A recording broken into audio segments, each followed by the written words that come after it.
Hello,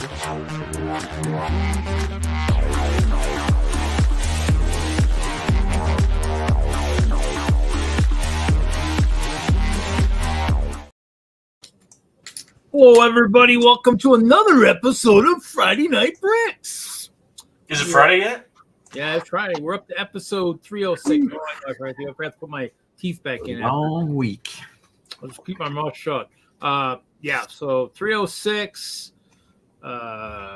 Just, we're back to building and whatever. I mean, I'm guessing, Jesse's got another D&D episode later tonight. It's in the link to watch it is in the description. So it'll be the other people who didn't play 2 weeks ago. So some other people, yep. So those of us that are not playing will probably be doing either Lego Fortnite, perhaps, while listening or whatnot. Who knows? Maybe I'll even go out to my storage and work. So, yep.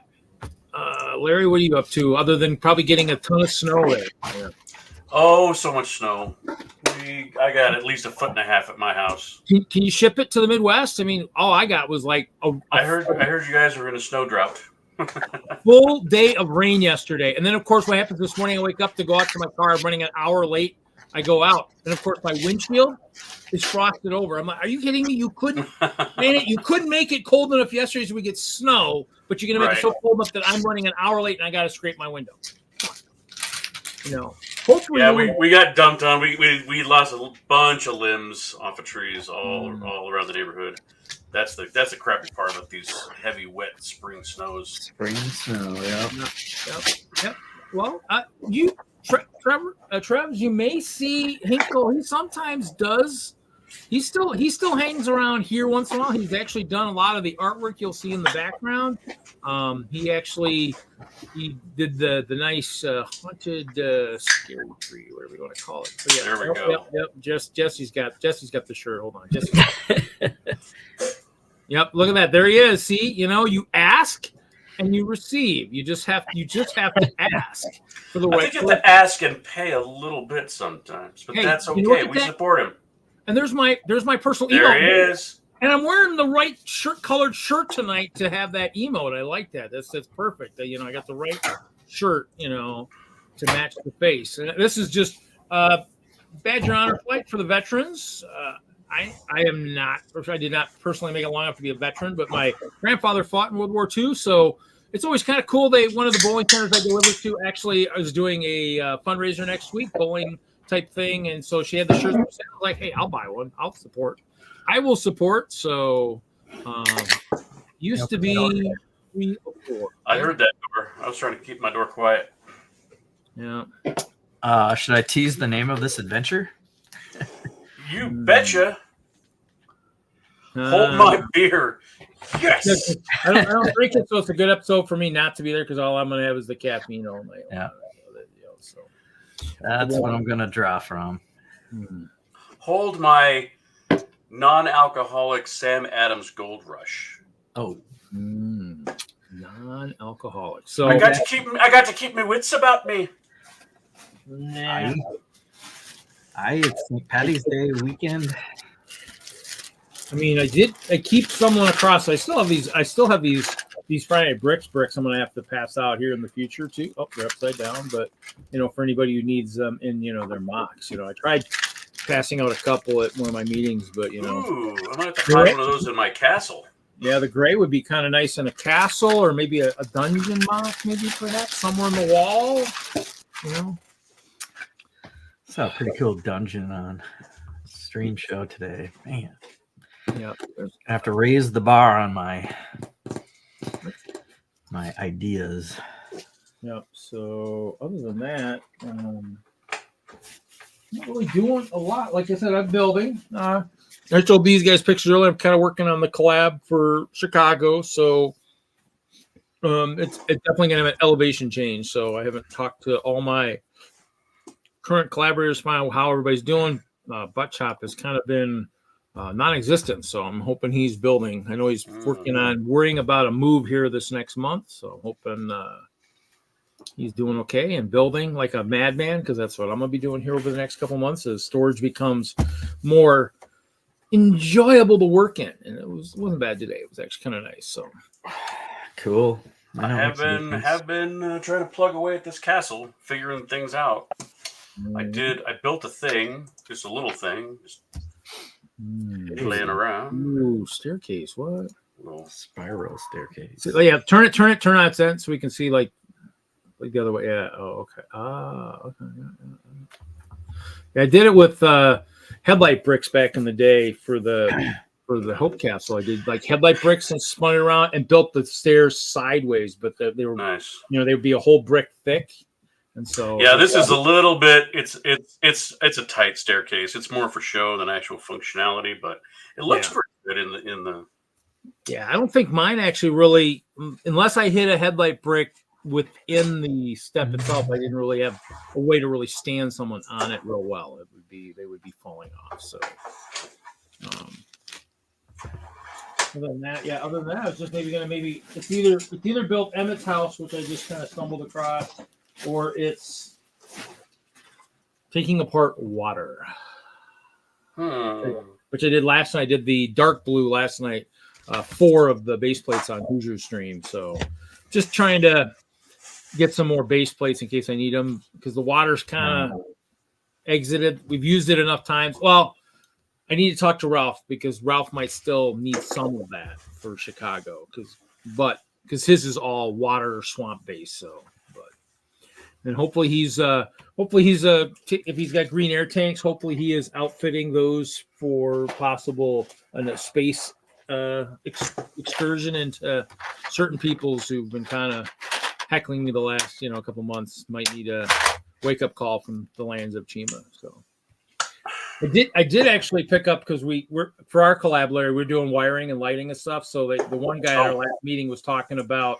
like the wire connectors without having to like solder on site. And so these are kind of cool, where they just flip them up and then just slide in the cables and then just snap them in place. So, yep, I ordered a whole case of them, because I don't really want to solder, and I don't think we want to solder on site if possible. So, but I'm more worried about certain aspects of that collab, because we've got certain stuff that have to make a corner, and I'm not liking it. There's a lot of stress in terms of what I'm looking at. So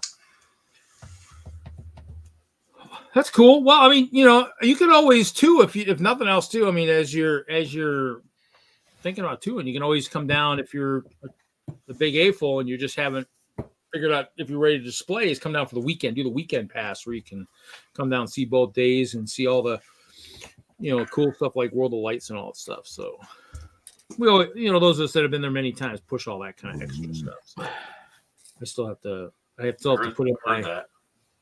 put in my mock card request for Milwaukee tonight. I think by the end of tonight. I think so, which means my stuff will not be getting destroyed until mid-April. Since I forgot I needed it for Milwaukee.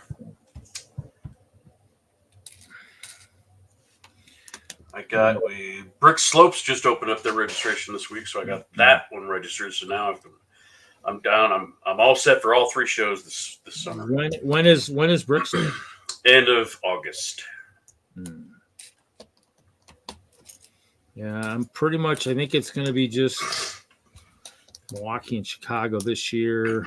I've taken a bunch of Fridays off for like Brick World Milwaukee, Train Fest. So, stuff like that. So, no other big second one like Brick Days or something, which is actually happening here next weekend. So, is it really? Wow. I think so. Yeah. 23rd, 24th. Yeah. That's Omaha. Yeah. The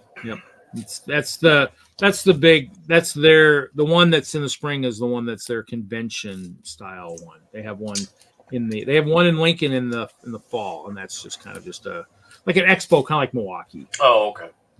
Type thing where it's a smaller show, I believe. So, but the spring one's like kind of their. Ralph and I did the one last year. I think they moved it up a little bit this year, so I think it was a little bit later last year. So, because it was we're actually keeping an eye on that show, because we want to make sure we're at least a month away for the The Denver convention. Yeah, I mean, because last year it was, and that was why I didn't do Milwaukee last year, because they didn't because I couldn't get the Friday off. It was the week. Milwaukee was the week before Omaha, but setup went to 11 o'clock p.m. and nobody had told me that. I was like, well, crap, I could have done that because I could have got off work and driven the hour and a half and had a couple hours to set up. So, yeah, I mean those, Milwaukee I can skip. I mean, I don't know if we're doing a collab again this year. I think that we were discussing at our last meeting.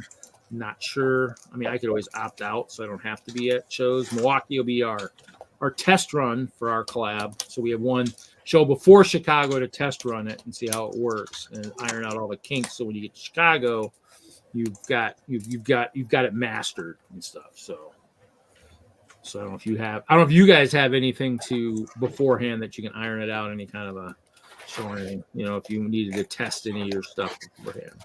What do you mean test stuff? Well, no, if you're doing like your Castle collab or like Chicago, like a collab, if you wanted to do it like a show ahead of time to make sure everything matched up together and, all the lighting, worked and there was no kinks or anything. Yeah, I mean, we're going to be doing that, but we're not going to be doing it at a show. It's going to be in somebody's basement. Because, yes, we absolutely need to get... We got a lot of cooks in the kitchen putting this one together. I'm glad I'm not in charge of it. Yeah, it's one of the things where I'm still waiting to figure out the person I'm hooked up next to make sure that we're lined up correctly, so I can actually finalize some of the stuff I want to finalize. And so until all that stuff is done, it's kind of hard to really cement anything down. That's why the nice thing about the other collab with Chop and all those guys is it's like, he who rules the collab can make any changes he wants. So, just it's one of those things where I'll have my section will be ready to go at some point.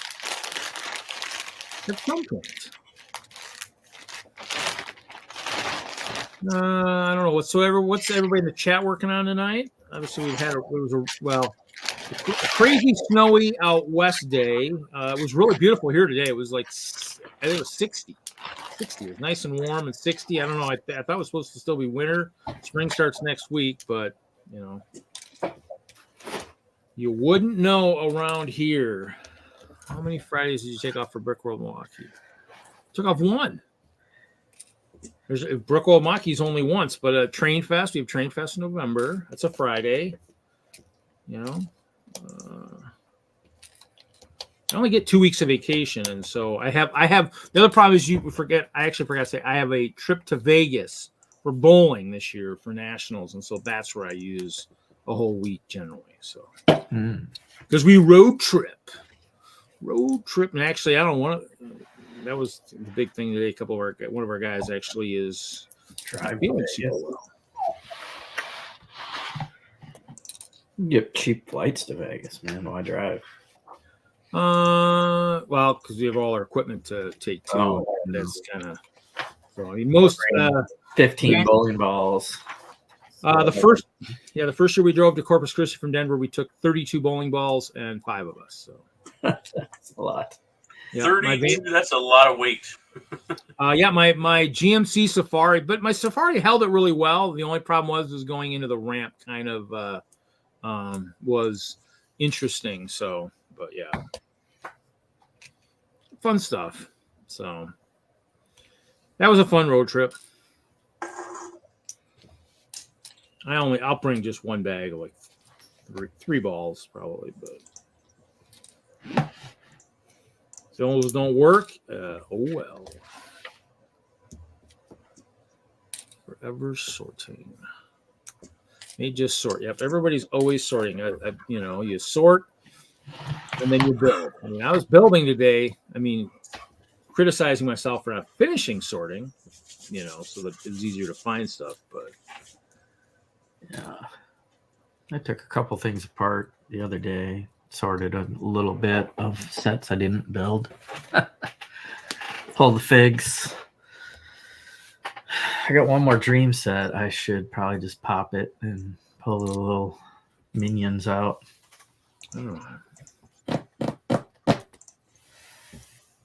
But we're starting earlier tonight, so I don't think I have time. Still starting at the normal time or what?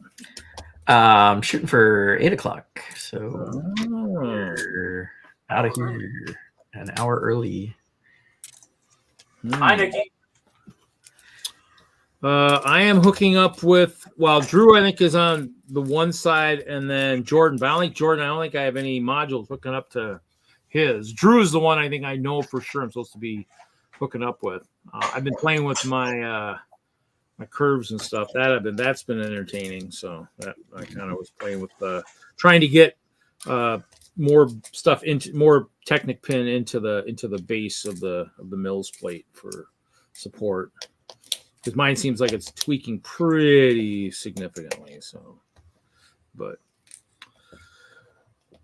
yeah, playing with the curve, playing with your curves. Yeah, I'm always playing with this curve too, but it doesn't work very well. It doesn't do anything. Gross. I just do my up down. It just doesn't do anything. So. Yes, yep. Both emote people are here, Hinkle. Yes, you get to have fun. I know. Don't forget to pause to order more to sort. Yeah. I mean, we all order more. Yeah. Well, and that's I did actually was looking at something because I'm actually going to use a bunch of the bricks from the brick heads. You know, the 1 by 1 2/3 by, you know, so the bricks with the studs on the side. So I was going to use a bunch of those to try to do kind of what you're doing, Larry. Why don't you show us that side? Do you still have your side rock work that you were doing that was, you know, kind of built? Oh, yeah. I'm like, because I think that's what I'm going to try and do. But rather than do it straight on the brick, I think I'm going to attach base plates or attach plates to the bricks, and then just do it that way. That way the slopes all are more smooth transition between each other. I mean, I got lots of the 6x16 gray plates, and I have tons of the 4x6 white plates. And I'm trying to debate what color it's going to be. Is it going to be true rock or is it going to be snow and ice? Because I got lots of translucent too, you know, even the, you know, other colors. That's okay. Yeah. So that was what I was kind of looking at. Okay. Oh yeah. At the same time I did it.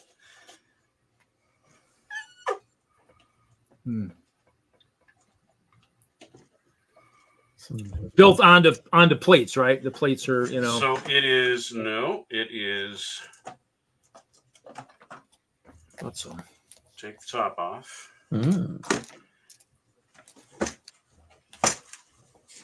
What? Yeah, yes, sideways. Yeah. That's what I was gonna do. Yep, something like that. That's a lot of sideways. Yeah, that's my whole tower is gonna be all everything's sideways. Sideways with enough support to be able to hold whatever Ralph puts on top of it up on the upper level. So I mean, this thing is solid. I mean, they did say. I mean, we did see that in Lego Masters, if I'm not mistaken, where the plates were really strong when they built like the bridges, and they all built the plates sideways, right? So if I did plates sideways, I could maybe put them at an angle across, you know, to support stuff from the top, and they should be okay, right? If it's thick enough, and because otherwise, Technic beams they'll still bow a little bit, won't they? Sometimes I think I've seen that in my bridges. Well, it depends on how tall these are, but I mean, I've got them. You know, they're going through other bricks, so yeah, mine will be 23, about 23 bricks tall. So you can't steal something that I've already stolen from somebody else. I'm not stealing it. I'm borrowing it. I'm borrowing the technique. King O says. Oh, steal Larry's technique. What's up, you can find this technique on bricks and tips. You know, I don't have it up anymore. It's pretty much the logical technique for me to use pretty much anyways for what I was going to do. I just don't have enough slopes to do the other stuff. And a lot of my burps and lurps will be in the other sections. That's why I got to figure out how many people, because I had somebody in my Discord that messaged me and said, hey, let me know what you want to bring, but I don't know who it is because it's a name, but it's not the name I know. It's not any of the people's first names that I know as part of the collab. So it's like, who is this? Who is this? Who are you? Who are you supposed to be? So,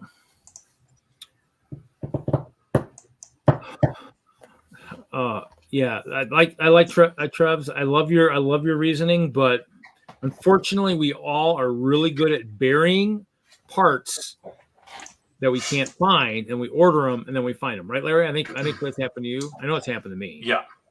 Yeah. So it's just you order it, and then sure enough, you dig in a bin that you hadn't seen in a while, or it's underneath your bin of all your train stuff that you use at the train shows. You're like, oh, I knew that bin was around here somewhere. I just couldn't remember where it was at. Oh, look at that! It's under one of the bins. So fun stuff. This is not as much fun as last night. Last night was so much more easy apart. But then again, I didn't separate these that are too high. I just dumped them in. So. Might just do that. Forget the separation. Probably use it again. How hype are you to the Lego D&D countdown reveal? Pretty hyped.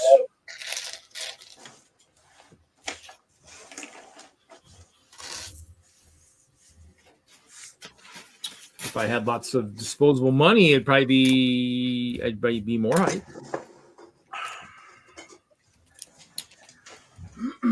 Trying to sell Lego sets just to pay for my next brick order that was just placed the other day, so I need to pay for that. Nikki is super hyped. D&D. Dungeons and Dragons. Dungeons and Dragons. What? Dungeons and Dragons? And they'll be playing. Oh, here you go. Here's Hinkle. Probably when I first came back into Lego. I don't know. Probably the first time I knew I had a problem was when Kevin kept convincing me to buy more stuff. Hey, Reed. Hey, you know what? There's Mindstorm bricks and Mindstorm parts in those grab bags this week. I think you should buy a few of those. Thanks, Kevin. No problem, buddy. Thanks for the information. Thanks for the tip. I'll go hunt for those right now. Sounds like a discussion I had with Abner this weekend. He's in our area and came by the train club for our build night on Thursday night. I haven't seen him. I'll see him in Chicago. But Cracked out of his shell for I think he's getting ready for convention season. Hasn't been anywhere since October or something, so it was good to see him, talk to him. He's going to rodeo, I think, here. Oh, yeah. On to Cascade. Yeah, he had the bug and trying to figure out what he's going to do with several sets in storage. Yeah, I mean, I think we all have that. I mean, it's just, like I put in my post, because I did another Facebook marketplace, and it was one of the bigger ones I've done in a while. Yeah, it's like, I just bought faster than I could build, sometimes we're all like that. It just depends. And the owner of the franchise Bricks and Minifigs that just opened up in Roseville came by our train club also on Thursday night. So we got to talk to him, meet him, show off a little. And I still got to get over there and trade something. So got a couple things in mind, but it was good to meet him beforehand. And then, yeah, they did really good on their grand opening, which I believe he's saying they were technically the 100th Bricks and Minifig store. But nobody wanted to come to Minnesota in February for the 100th store opening. So they decided Arizona was the what did you call it? I don't know. Well, I mean, Lego had, we'll talk. We'll go in that direction. Lego retail actually did a 100th store twice. They did it. Oh, wow. They did it twice. They didn't. I think. They did it prior to 2017, and then they did one like right around 2017 once they hired a bunch of new staff, and I don't think they realized, hey, you guys already done that once. So that was kind of cool. So there's probably two official 100th Lego store. Yeah, especially if they open on the same weekend. What are you gonna, which one are you gonna pick? Or No. This was like this. I think it was like a year apart or something. Oh, Lego had done a 100th store, and I remember that. And then I was like, what do you mean 100th store? You guys doing it again? Oh. That sounds totally different. I'm sure you're right, Reed. 200 stores. it's like we had. No, they did our 100th store, and then they did the 100th store again. So I was like, I don't know. It could have been the 100th store total and the 100th store in the U.S. Yeah, thank you, Mr. Hinkle, for putting a little logic into this. North America 100th. I thought it was 100th in the United States. I thought both of them were in the United States, though. I thought when I saw it. Yeah, you need a Kevin to add some logic to this. I don't know. They'll find new models. Anyway, regardless of all the hype of the 100th Bricks and Minifigs store, we apparently did better than them. I don't know how they share trends of sales, but sounded like we did really well. We've been starving for a store like that because I'd have to jump across the river and go over to Madison if I wanted to hit. It sounds like there's going to be one opening up in the central part of the state here pretty soon. I think it's like the 6th Bricks and Minifigs in Wisconsin is opening up. We are getting flooded with them. We just got 2, and we're supposed to get a bunch too. So they must have opened the door to a bunch of people interested in reselling.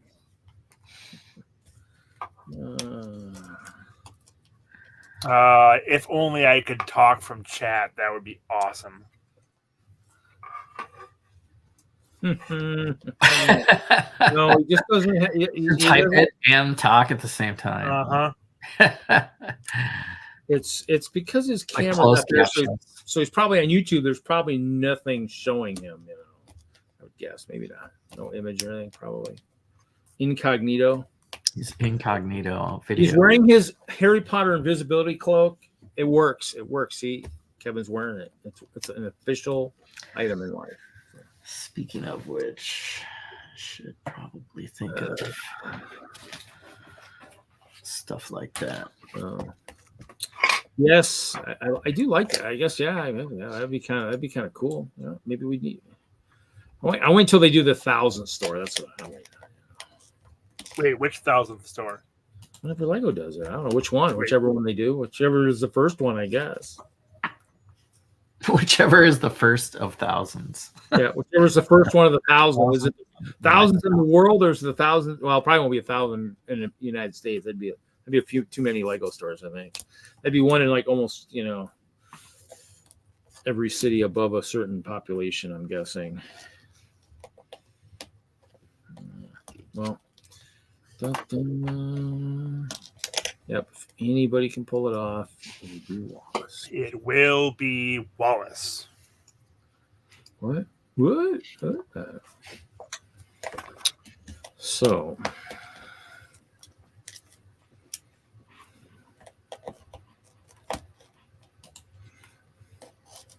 So what is Mr. Wagner working on this evening? Since we can't see what you're working on. Trying to figure out a configuration for a build. Ooh. Not working out exactly like I anticipated, so I'm trying to work out a couple techniques to see. Yeah, I was doing that earlier today. Yeah, I don't know how that goes. Oh, what was the answer? It's looking good so far, but I might still have to make some changes. Well, it doesn't really help me at all, Reed. Thanks for nothing. Well, I know. I mean, the one build is going to be, the current disco is like a 2x2. This one's going to be a 2x3. Well, it's an electric disco, but you're calling it a current disco? That's kind of cool.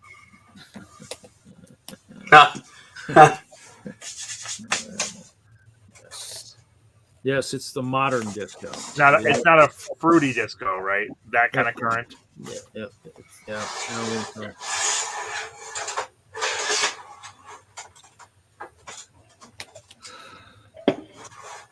No, I was listening to the Badger, so I got distracted. It was hard to concentrate there for a while. So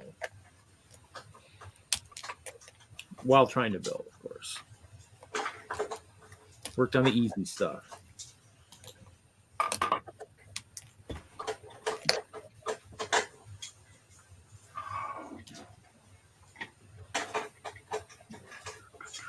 Going water. Thanks, Kevin.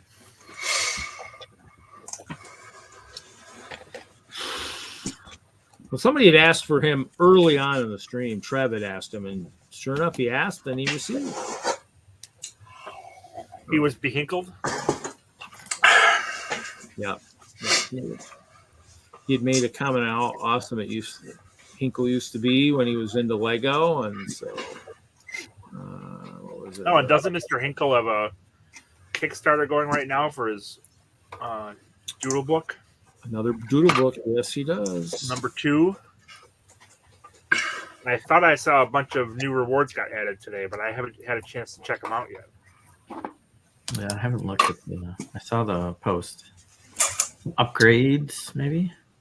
I need to pay for a certain brick order first before I spend too much money. What brick order is that? Oh, that special one that WISLUG had to place an order for, so I need to pay for that. Oh, that one. Yeah. That one's due. That one's due. That's why I'm trying to sell some sets. So, like Kevin said, so I can buy more Lego. I haven't learned how to, I haven't learned how to stop. Oh, there we go. Oh, I didn't even see this. Trev had mentioned that he's also got his first motorized Lego train for his birthday this week. Mind you, not his first train, but first motorized. That's cool.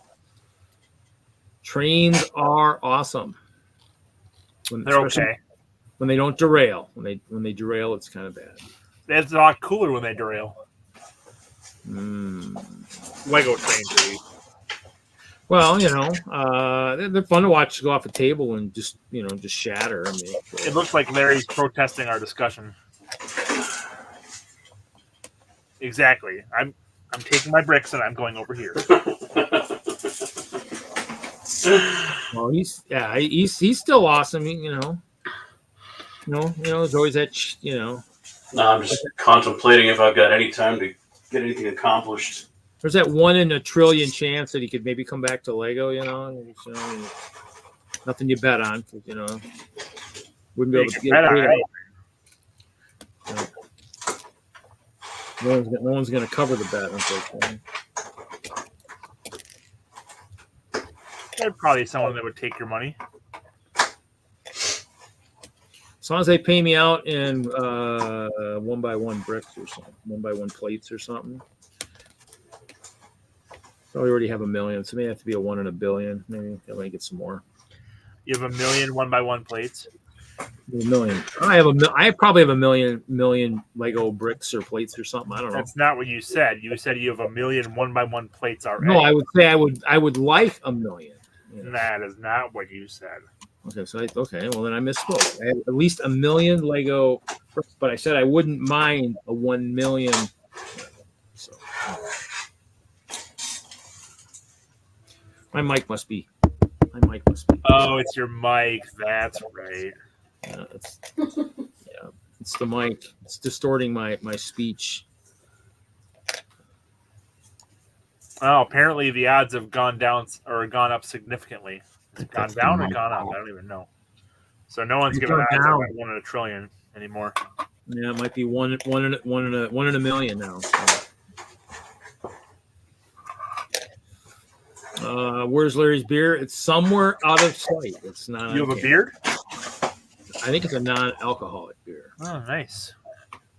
He's got a flag. Oh, that would be a good trigger. Oh, okay. So here you go. There's the only trigger for Kevin right there. Zelda. Yeah. Well, I'm triggered by all sorts of things. Zelda probably will happen. They haven't been sounding like it. Everything else that was foretold is coming to pass. D&D is around the corner. Reveal next Tuesday? Yeah, something like that. Early Tuesday. Embargo lifts, so we can talk about it, I think. I'm hoping we can play next Friday. Oh, really? I would. It'd be cool to see what those looked like back in 2011. Well, but the Snow White sets come out, the mills come out, supposedly the Barad-dûr's coming out. It sure seems like everything that was leaked there is come out is being released, but we'll see.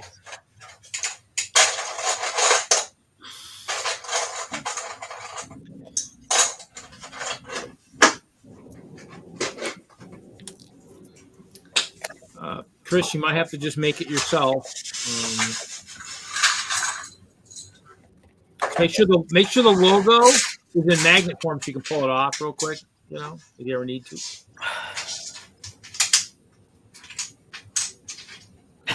YouTube thumbnail. Oh, this is killing me. Oh, come on, man. Why I have all left side wings and only one right side wing? You know what I mean? Oh, it kills me.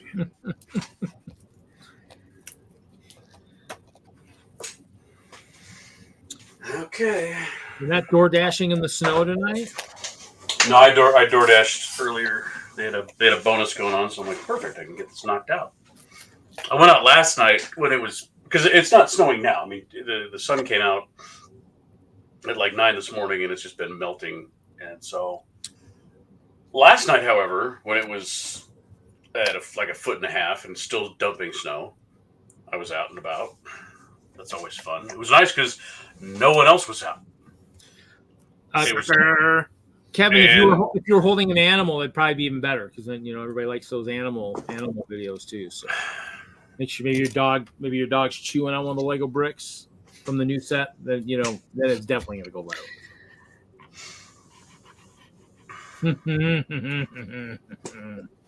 No.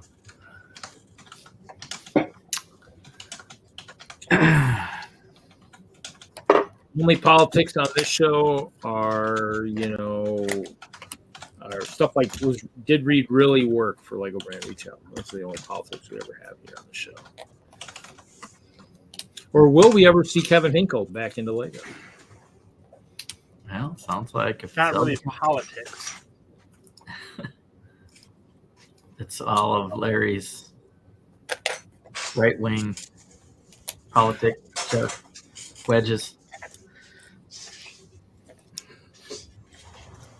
Are these right wing or left wing? The one in your right hand's right wing. No, shut up, in my Kevin. mind. That makes no sense. No, I'm saying that's how I view it. It also depends on the orientation of my camera. Yeah, I would view they're both the same. So I would say those are left wings. I would say those are right wings. What's the criteria? I think they're triangles myself. So, all right, I'm gonna turn my camera on. So I have the same question, and so I kept getting confused as to which way it was. So I just looked at it and said, long ways going forward. This is the right side that flares out towards me. The left side flares out towards me on the left. long way on the bottom. Yeah, no, the long way on the. So. Yeah, well, right and left is the bottom, right? So this. Yeah. So I would put it lengthwise away from me. The wide side, the one that flares out to the right is right. The one that flares out to the left is left.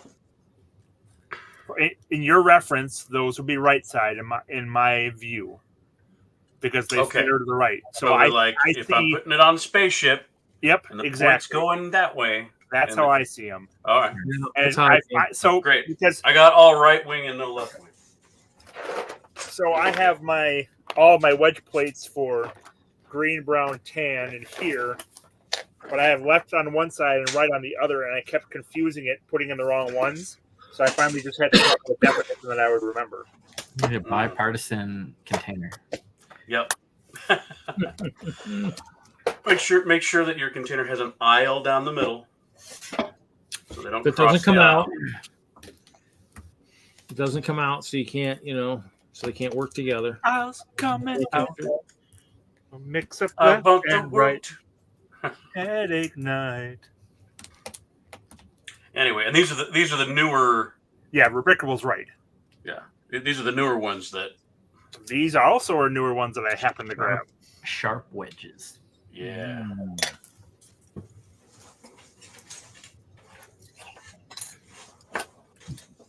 I'm using them on the very bottom Oh, yep. I of see. these corners so that when I stick my Jordan corner in there,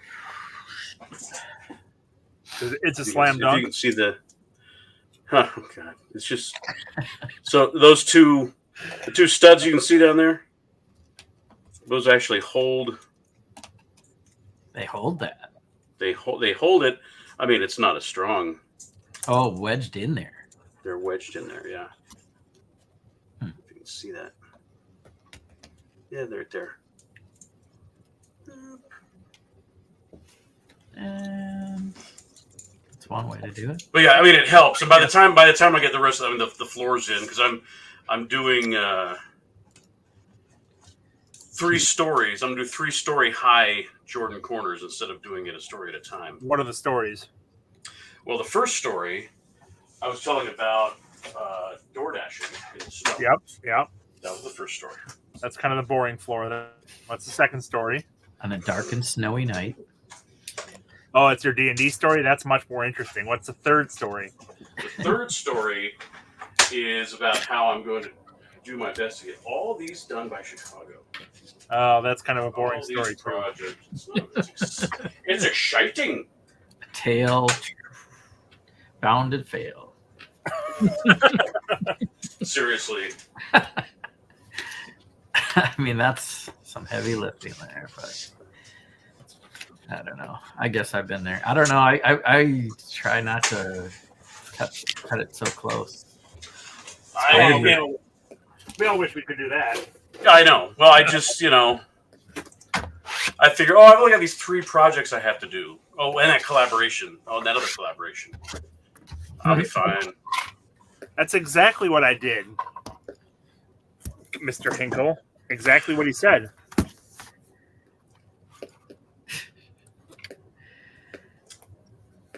I don't know. I'm not one to talk because I'm not really building too fast right now. I'm just taking water apart. Is that code for you're not doing anything? How do you take water apart? I'm taking. Well, if you remember the like show, that means you're boiling water. You're making it into hydrogen and oxygen. No, from the Brick World from a couple years ago, I had all that beautiful water, so I'm taking it apart. Kevin is in rare form tonight. You haven't been on lately. I've been in rare form every week. Did you go back and listen to the episode 2 weeks ago? No, I told you I didn't. No, I didn't. I'm not saying the. Oh, you mean Friday Night Bricks? Yes, Friday Night Bricks. I didn't watch that one either. That was rare. Although I think I was listening a little bit. No, that was last week, I think. Yeah, 2024 Wagner. Definitely. No, that's Travis. That's parting the water. I'm not parting water. I'm taking it apart. That's a procurement discussion. Yes, it was the procurement. Oh boy, Nikki was here for that one. I'm wishing I had more sound issues like the early days, and you wouldn't hear me playing at all. It's pie. It's pie. It was pie day. Did you guys have pie the other day? Yes. Pizza pie? Baker's pie? It was bakery pie. Pastry pie. I had pizza pie. I don't know if that really counts as well. Well, they were offering a pie day discount. Oh yeah, all the pizza places do pie day specials. So yeah, it counts. Save $3.14. Yep. They're looking for any excuse to give a discount, though. That's affirmative. They're kind of discount whores.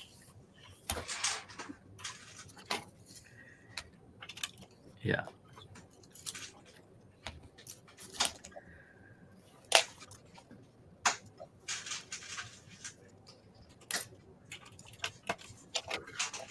Oh, you put meats in pies, if you know what I mean.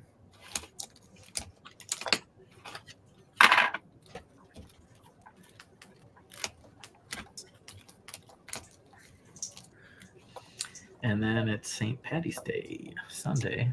Mm-hmm. We have pasties up here from the UP, so that would be meat and potatoes and pies. It's like shepherd's pies.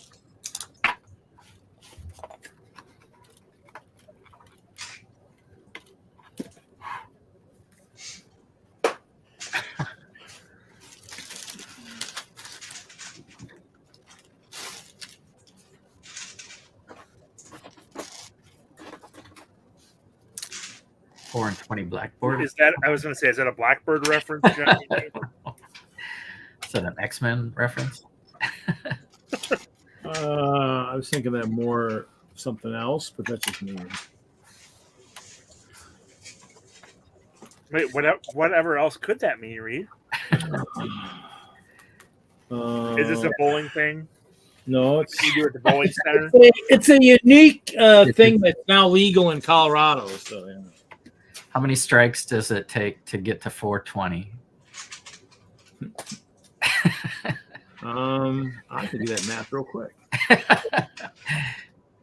I guess you'd have to bowl 2 games. Well, 1.5 games, right? Go up by maybe from like Kingpin, it might be 1.5 games. it's the highest score you can get is 30, right? Yeah. Yep. So it'd be 30. Can you even That'd get be there? 10 frames. So you need probably 420. If you put one in the 5th frame. 300 and 330. You have to go 3 more frames. 360. Wait, actually. Hold on, that's not right. Wouldn't you have to go 4 more frames? 4, Hold on, I'm trying to figure that out right now. 4 and 20 frames. 420, 330, 360. You want 420 is what you want. Okay, so 390. Gosh, you'd have to add 5 more frames. 5? Yeah, 390. Out of 10? Shouldn't you only have to add 4? Because if you're at 300 and you keep bowling strikes, aren't you going to get 30 points for every You strike? need 5 more strikes. You need to have the equivalent wherever you get 5 more strikes. Well, that'd be 450 though, wouldn't it? No. Oh, because the way it counts is every strike counts the next 2 balls. So you'd have, if you had like 300, then you'd go 330 for those next 3 strikes, 360 for the next 3 strikes, and then you'd have, so then you only can go so far out, and then it'd be, so it'd be 390. You skip the 2 4 more frames, but it's it's 420. It's 4 frames, but it's 6 more strikes. Well, the question is, do you carry over the strikes from the previous game or not? Right. That's in my mind. I was thinking you would. I mean, you have to just extend it basically 5 single. 5 single frames. So, top things to never live stream, man. Welcome to how many strikes? How many frames does it take to hit your number? We're taking numbers in the chat. Hoping to break 1,000 tonight. We do this all on our heads and on our fingers and toes. So throw out your numbers there, and we'll see what we can get. Let's see. Watch this. Watch the magic. Here we go. Let's see. I need this. I need this. Well, it depends on what kind of zoning regulation you want to talk about. So, I assume your the room that you're in right now, Reed, is zone residential. Although you're probably in your house, not in your storage area, right? Correct, sir. So, where's your storage area? Is that like a commercial area, residential area? That is zoned commercial. It is, okay. So actually, it's probably zoned commercial retail is what it's probably zoned at. Okay. And is it part of a storage area or is it its own isolated storage building? It is part of another building. Okay. And now that's all you get to know, because otherwise it will give too much information. We might have to kill you. Well, there goes our zoning discussion. How about tax code? Well, I suppose I haven't done my taxes yet, so I'm behind on that. Me too. And yeah, Gianni G is right. I'm Irish. To a degree. Same. Similar for me as well.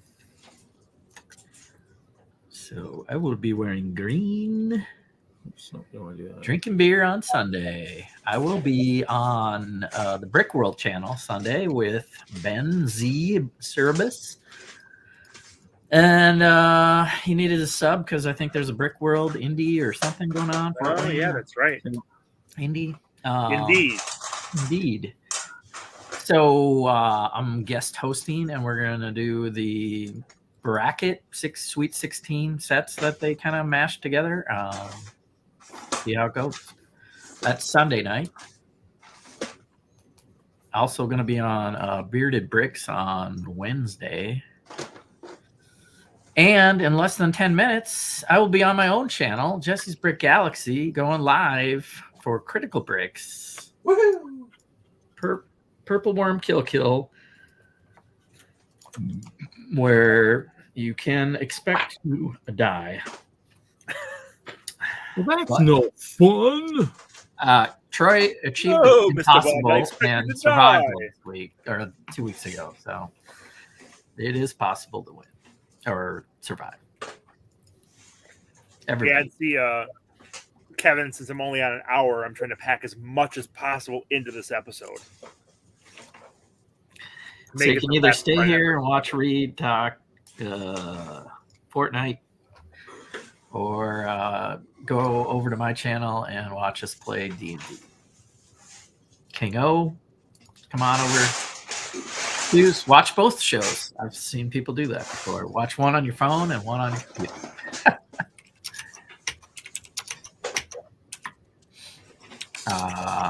Larry will be there. Kevin will be there. Nikki will be there. Mel's a maybe. He can pop in, but he is in Orlando, so I don't expect him to stream from the road. On the road again. But I'll be over there starting the video and then asking you guys what characters you're rolling, and then we'll get into it. Here we go. I'm thinking of playing as Prontero's dad. Okay. Nikki's going to be Mike Hops something. What? So stay tuned if you're interested. No. All right, There is a new bugbear on the scene. Yep. And you'll have to tune in to Jesse's Brick Galaxy to see what happens. So it doesn't ruin my storyline. I don't care. So there we go. 300. Chances are nobody lives to tell about it. But exactly. So this would be after you were born or after my cop. not spoiling but she It'd has be before, it wouldn't be after. She has decided to could be after. line herself with some bugbear history. Well, that stinks. All right. I'm going to jump over there. We'll see you guys in about 5. Sounds good. There you go. There's. Oh, does it work? Should work. It'll work. I didn't show it though. Why did I not show it? I raised the numbers. Didn't do it. There you go. So I just did it quickly in Excel. That's my favorite program. So 300, and then you would need 5 more single frames to get the 420.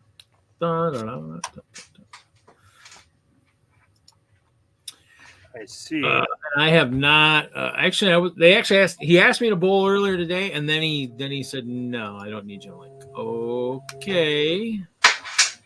So, and Kevin, I'm sure you can go into more detail on that scoring system if you want, and probably lay it out a little more clearly if you're looking for that. So in other words, I guess what he's saying is we probably should end Friday Night Bricks at an hour this week, is what he's saying. Well, To go watch. You read. I want to hear the story. Except I can always watch it on rerun, I suppose too. Like you said, it'll be something that'll have something like it, you know. I guess, like you said, they're dying, so it won't really matter. But then again, somebody lived from the last one, so spoiler alert. Come on, Reed. Some people haven't watched that yet. Oh, well. What's the record for the shortest episode? Probably a matter of minutes when I was up at Bay Beach one year, saying I would have to delay it till later in the evening, or Very good, Mr. Hinkle. or one of the Brick World MOCs or something where I said, "Oh, I'll be like." Your memory is pretty impeccable. I don't know. I mean, I've done a show every week for the last 5 3/4 of a year. So, I mean, almost 6 years. So it's one of things where, yeah, I don't know. I mean, there's been a couple short ones. I mean, it's 6 years already. It seems like just yesterday you were at your 1 year anniversary. Oh, you know what? You were thinking of the 1 year we celebrated the 5th time. That's what you were thinking of. You just forgot about that.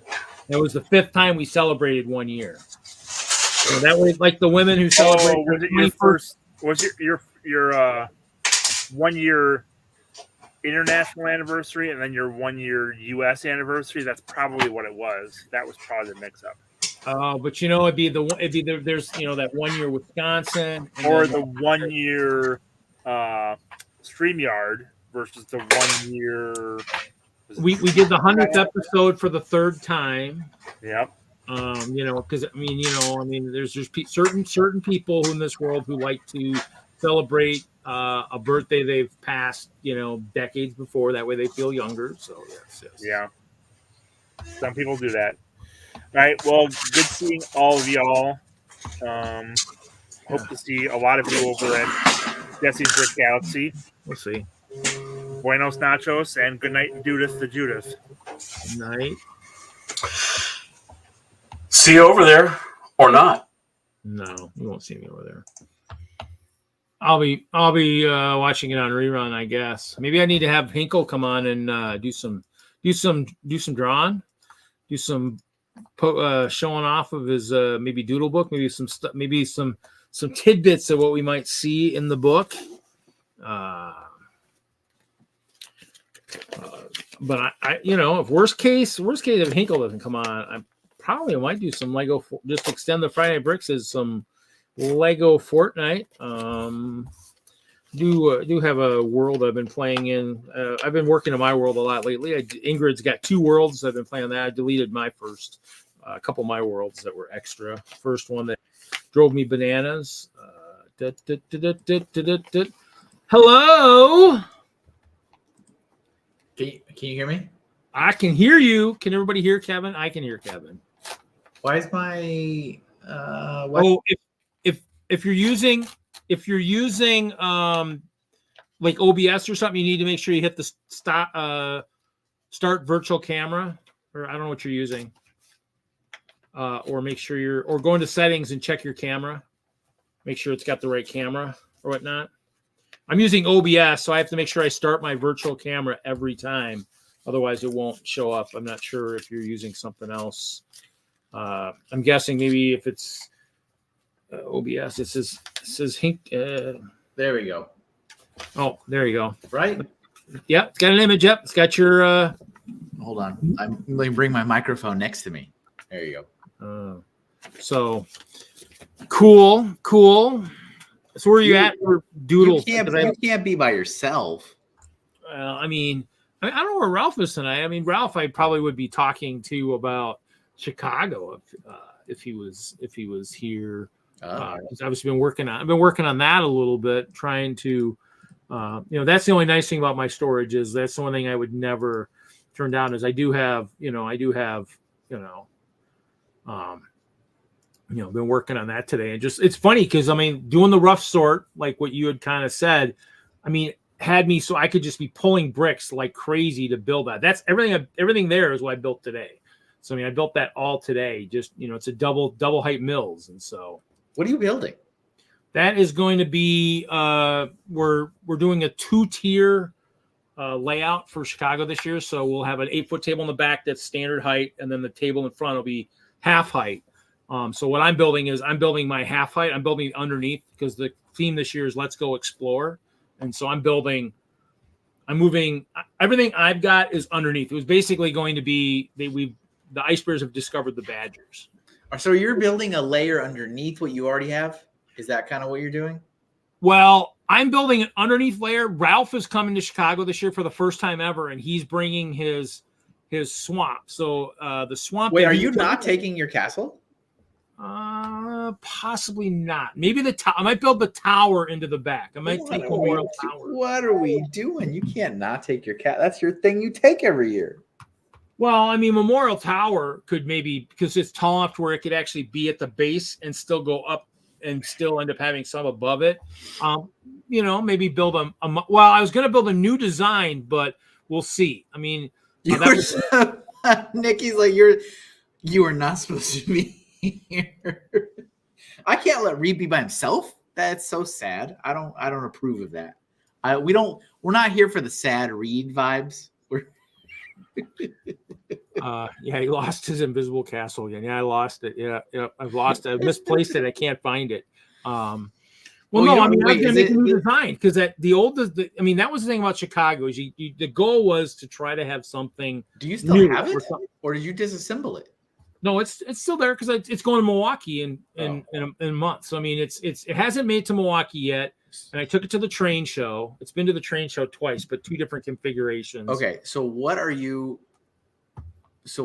taking to Chicago? You're just taking landscape elements? Is that what you're taking? No, I mean that's if you've seen the roller disco that we had this last year, the roller disco is being enlarged. So what you saw on those clear plates is actually a larger disco. So the disco is going from being a 2x2. It's actually the disco itself is like a 3x3 in the middle here. And so I've been out of the loop for so long because the last time I was paying attention, you just took the castle and you were kind of by yourself for the most part. Well, no, last year I had Chop. Chop was with me last year, and so we had our. So you've expanded the kingdom. Yeah, so basically, This was Chop and I last year, just Chop and I. Michael had his beer garden. So Michael in the background there in the blue shirt on the right side there, he brought his beer gardens. But there's a disco in front with really cool dancing lights, and the castle was there. The castle was there without walls. So technically, I guess it could go with walls, but I have to go back and look and see. I actually had the walls the year before. So actually, it technically does need to be replaced. And so the goal would be to probably just build it, build a new one. And that was kind of the goal. And so that's why, but this would be the new disco with an island because it has to support whatever's above it. Hopefully it'll be mostly Ralph's like light swamp area because the 8-foot table in the back could support all his heavy stuff and have some of the water and more of the stuff in front.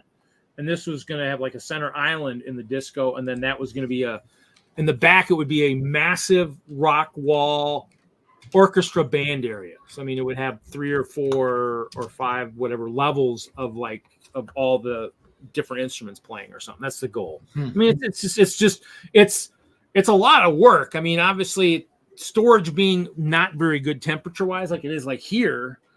I mean, it's today was a good day. I built like crazy, and throwing ideas out there and playing with it and figuring out how to make it work. Because I have something farther down the table I built back in the fall of last year. So there's something down at the other end that's a 2x3 that was part of what I had. And then next to that is the new castle design next to that on base plates next to that. So there's a game board, a Munchkin game board on the other side of that, and then the WISLUG collab on there. So there's like 5 or 6 projects all on that build table in storage. And then there's just tons of stuff piled on top of all over that place too. So it's nuts. It's crazy. It sounds nuts. Well, I mean, you saw it when it was in the apartment. I didn't have any build area there. So, I mean, It's one of those things where now I have lots and lots of build areas. So, I mean, I'm able to have many projects going at once, which can be dangerous too. Well, it looks like, and again, you got to forgive me. I've been actively not paying attention. Mm-hmm. But it seems like in the last, I don't know, year, you've expanded into not just building clear plate castle walls. Because I remember that was the only thing you were doing. Well, I mean, I've also kind of done the collab. So remember before it was just Hope Castle by itself on the ground or whatever, and Michael Frederick sieging it. Well, I mean, that was all fun and dandy, but it was one of those things where I wanted to start playing with others, and that's why I downsized the castle. Now, I maybe would bring it back up to a larger size again if I was going to maybe go down to like Bricksmith area down south, like Atlanta BrickCon or something, and have a battle between myself and the Pink Castle. Mm-hmm. Pink Bucket Nation Castle, and that would be then I'd maybe go back up again. But because I've been wanting to collab with Butt Chop and Jordan and Jesse and Michael and those guys, when I want to collab, I can't have a big castle because I don't want all the attention to be on me. I want to share the attention. I mean, we've had some really good collabs where kind of hoping, I give a chance for someone else who maybe doesn't normally get maybe interviewed, having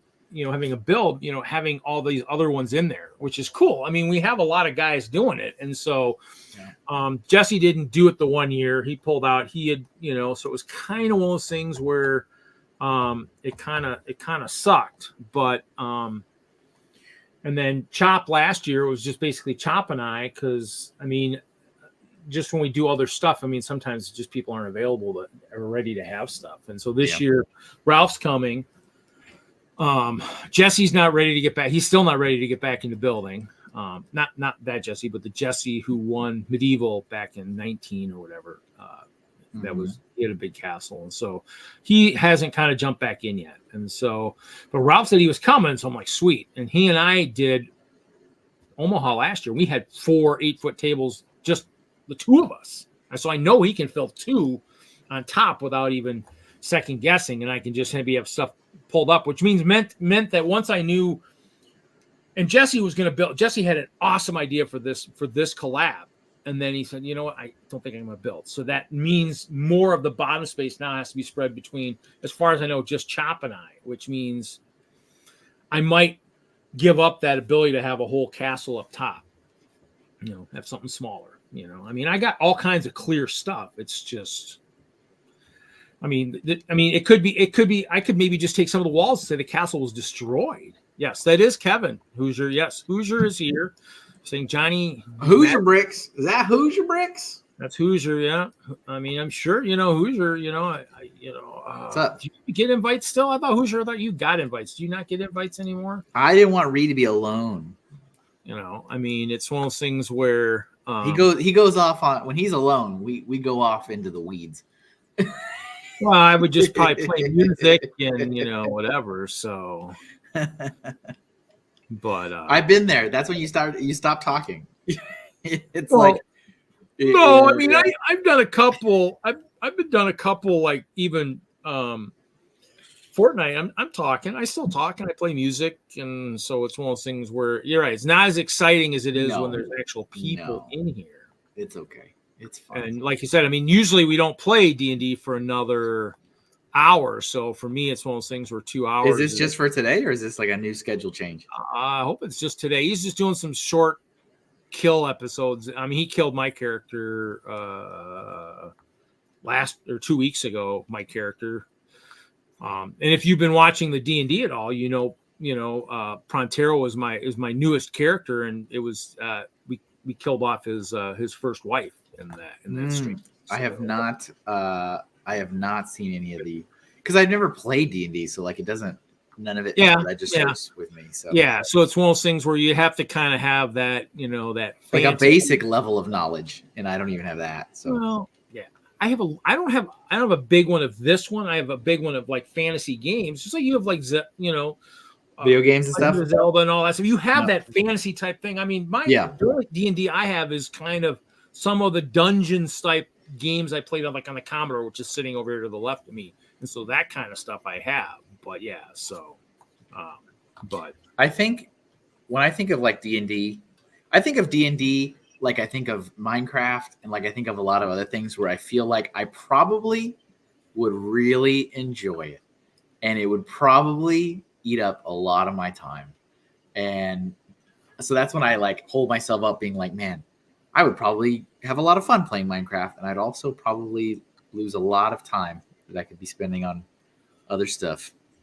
Yeah, I mean, to me, it's one of those things where, and that's the thing. I mean, in the Minecraft, I mean, I still have a realm I'm paying for, like $8 a month or whatever. I haven't been in there in a while. I've been playing the Lego Fortnite. Haley talked about it, when it first came out, and I kind of like, I'm in the Minecraft stuff, and then I jumped in there, and then I got addicted to that. So yeah, I was watching Brian, Brian Saviano, because he does video games, like that's what he does. And he did, he also likes Lego. So he did a video series on it. He got bored really quick. But I mean, he's a gamer, right? Like he plays games all the time. And so he was like, "There's not enough content in this, and I'm over it." Like he was done with it after like 2 weeks. See, I'm big. All the games I've ever played, even the strategy games where I played with people, I'm not a fighter. I'm a resource gatherer. So I mean, to me, I'm always gathering resources and I'm building, and I'm trying to build. I was trying to build up the different. You wanted to have a village in every realm, well, or every biome, and there's 4 biomes in there. So I mean, he probably got bored because he didn't realize you needed to build up all the different biomes, and if you're playing by yourself, it might not be as much fun. To me, I can play both. I missed this. Driving truck is good. It's good. I mean, I enjoy it. I mean, it's seeing people. I mean, it's not as good as working Lego brand retail, but I still get to deal with people. I enjoy it. I loved Lego. Oh, did you see? You probably did, but it was trending on the news because I guess the financial stuff went out for last year, and like they released this time because it's tax time, right? So they released the executive summary financial information for Lego, and they saw their first stagnation in profit since 2017. Do we remember what happened in 2017 when we saw a decline in profit? They got rid of all their intelligent people who knew what the hell was going on at their Enfield office. Yeah, it's when 2,000 people didn't have a job, so it's coming. And then now you're moving to Boston. So I mean, gee, I wonder why you would have a stagnation. Everybody's like knows that at the end of the world is coming again for Lego. Well, shoot, I need to start looking for a new job. You guys can go rot in hell for all I care. If you're gonna, I don't want to go there. I want to stay where I'm at. You've been here forever since you came to the United States. Now you're gonna move. The logic in a lot of the things they do sometimes. And we had those discussions when you and I talked back in the day when we both worked for retail. Oh, and you know what else I just heard? I heard that they used, this is a little bit more relevant for me as an artist. Yeah. I heard through the grapevine, it was reported to me through my network of intelligence that they used an artificial image in an advertisement on social media and got caught. And admitted it and released a PR statement saying, it was an error and we apologize and we take content creation and the creativity of the toy very seriously. And this was an error. And it's like, it's not an error. It's an error that you got caught is what it is. But it's like, ugh. Like an AI image. Like that's a big thing in the artist community. It's a huge, huge, huge thing right now because every company and every brand, they're all just like, oh, we don't need artists anymore. We're just going to use all these AI programs, which the AI programs are built on all the art that the artists have put online. So it's illegally scraped everybody's art, and it is trained these AI. There's no regulation on any of this stuff right now. There's a huge class action lawsuit. I can just see the class action. It's already there's 2 or 3 in the works, but they're all doing it though. Disney's doing it, getting caught. Wacom, which is the brand that makes the drawing tablet I'm using right now, they've used artificial images to promote their drawing tablets. It's ridiculous. It's ridiculous. I don't even know what it was because they couldn't share the picture. It had already been pulled, but I got the screenshots of the PR statements and stuff where they're like, we're and I'm like, wow. Zizu has a thought on it, maybe, or something like that. Maybe it could have been. I don't know. But it was AI, and they got caught, and they apologized.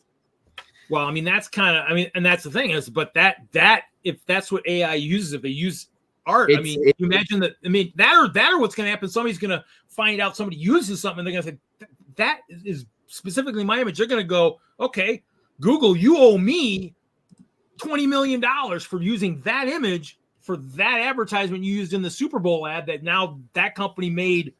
300 million off of that. I want my cut of that image that was used to make that image, which you used to make sales. That's kind of, but somebody talked about the AI at one of our meetings one time about how you could, and I said, well, do this. And it kind of came up with an idea of stuff, but it was like, I can maybe make that out of Lego, but it was kind of just to get an idea of what he was talking about, how you mix stuff. But you're right. If that's you're right. Artists are artists. And I think you said people have said that some of your art is very unique. It's just something, the way your hand works, that can make something that no other artist is going to have that certain flair. And so AI might take it and try to do it, but they will still won't be able to recreate the Hinkle flair. I mean, it's going to have part of a Hinkle flair, but it won't have the actual Hinkle flair that you have. And that's going to be the kind of thing is, so. Like I entered, Spawn, the comic Spawn. Maybe. Yeah, I think so. It's been around forever, but they did the McFarlane Comics, Image Comics. I guess they started Image and then they became McFarlane. They did a contest for, you could do art of Spawn, and then if they picked you as one of the 4 winners, they would take your art and turn it into an official variant cover for Spawn Comics. It was huge, and I entered it. I spent 3 days on a Spawn piece. I was incredibly proud of it. And thousands of people entered. And they decided, which was actually really cool of them, to bump up the winners from 4 to 20. So they picked 20 total winners instead of just 4 like they had originally planned, because they said there was so many. Mm-hmm. And one of them was AI. And the artist, in air quotes, that did the AI Spawn cover even admitted it and said, "I'm sorry that you guys are all salty because I won with my Stable Diffusion prompt-generated Spawn comic, but you guys can basically suck it." And it's like, well, you just sat at home and you opened up a computer program and you typed "cool Spawn comic" in a prompter and it gave you a thing. And we all spent days and hundreds of hours and multiple years of practice, and he won. And now he gets money and he gets to be turned into a comic cover. Yeah, but just think of when it comes out of how much it reminds me of kind of like what's happening right now in sports, like Caitlin Clark. You don't have to really watch basketball. You know who kind of she is. I mean, she's the all-time Division I scoring leader for women's basketball, Division I. And so it's just like everything else. Well, now they're comparing her to the men's all-time scoring leader. Well, just so you know, his freshman year didn't count. Well, this woman, Caitlin, her all 4 years are counting. So, I mean, you're comparing apples and oranges. You're comparing 4 years to 3 years. That's like, to me, 4 and 3 are 2 different total numbers. I mean, so to me, it's like that. I mean, everybody compares all this stuff and it's like, it's craziness. And it's like, yeah. So when that comes out, someone's gonna be like, well, that's not really an actual artist who did that. It's somebody who used a program that used other artists' stuff. So it really wasn't his work that created it. And when it comes out, that's what's going to happen. It's going to be front and center all over the media, blown just totally craziness. And you're right. And all the artists will be like, yeah, it's not his work. It's our work. Sad. And it's our just work. Yeah. And it's going to be one of these where it'll be like, it's especially sad when you see these creative companies that are built on artists.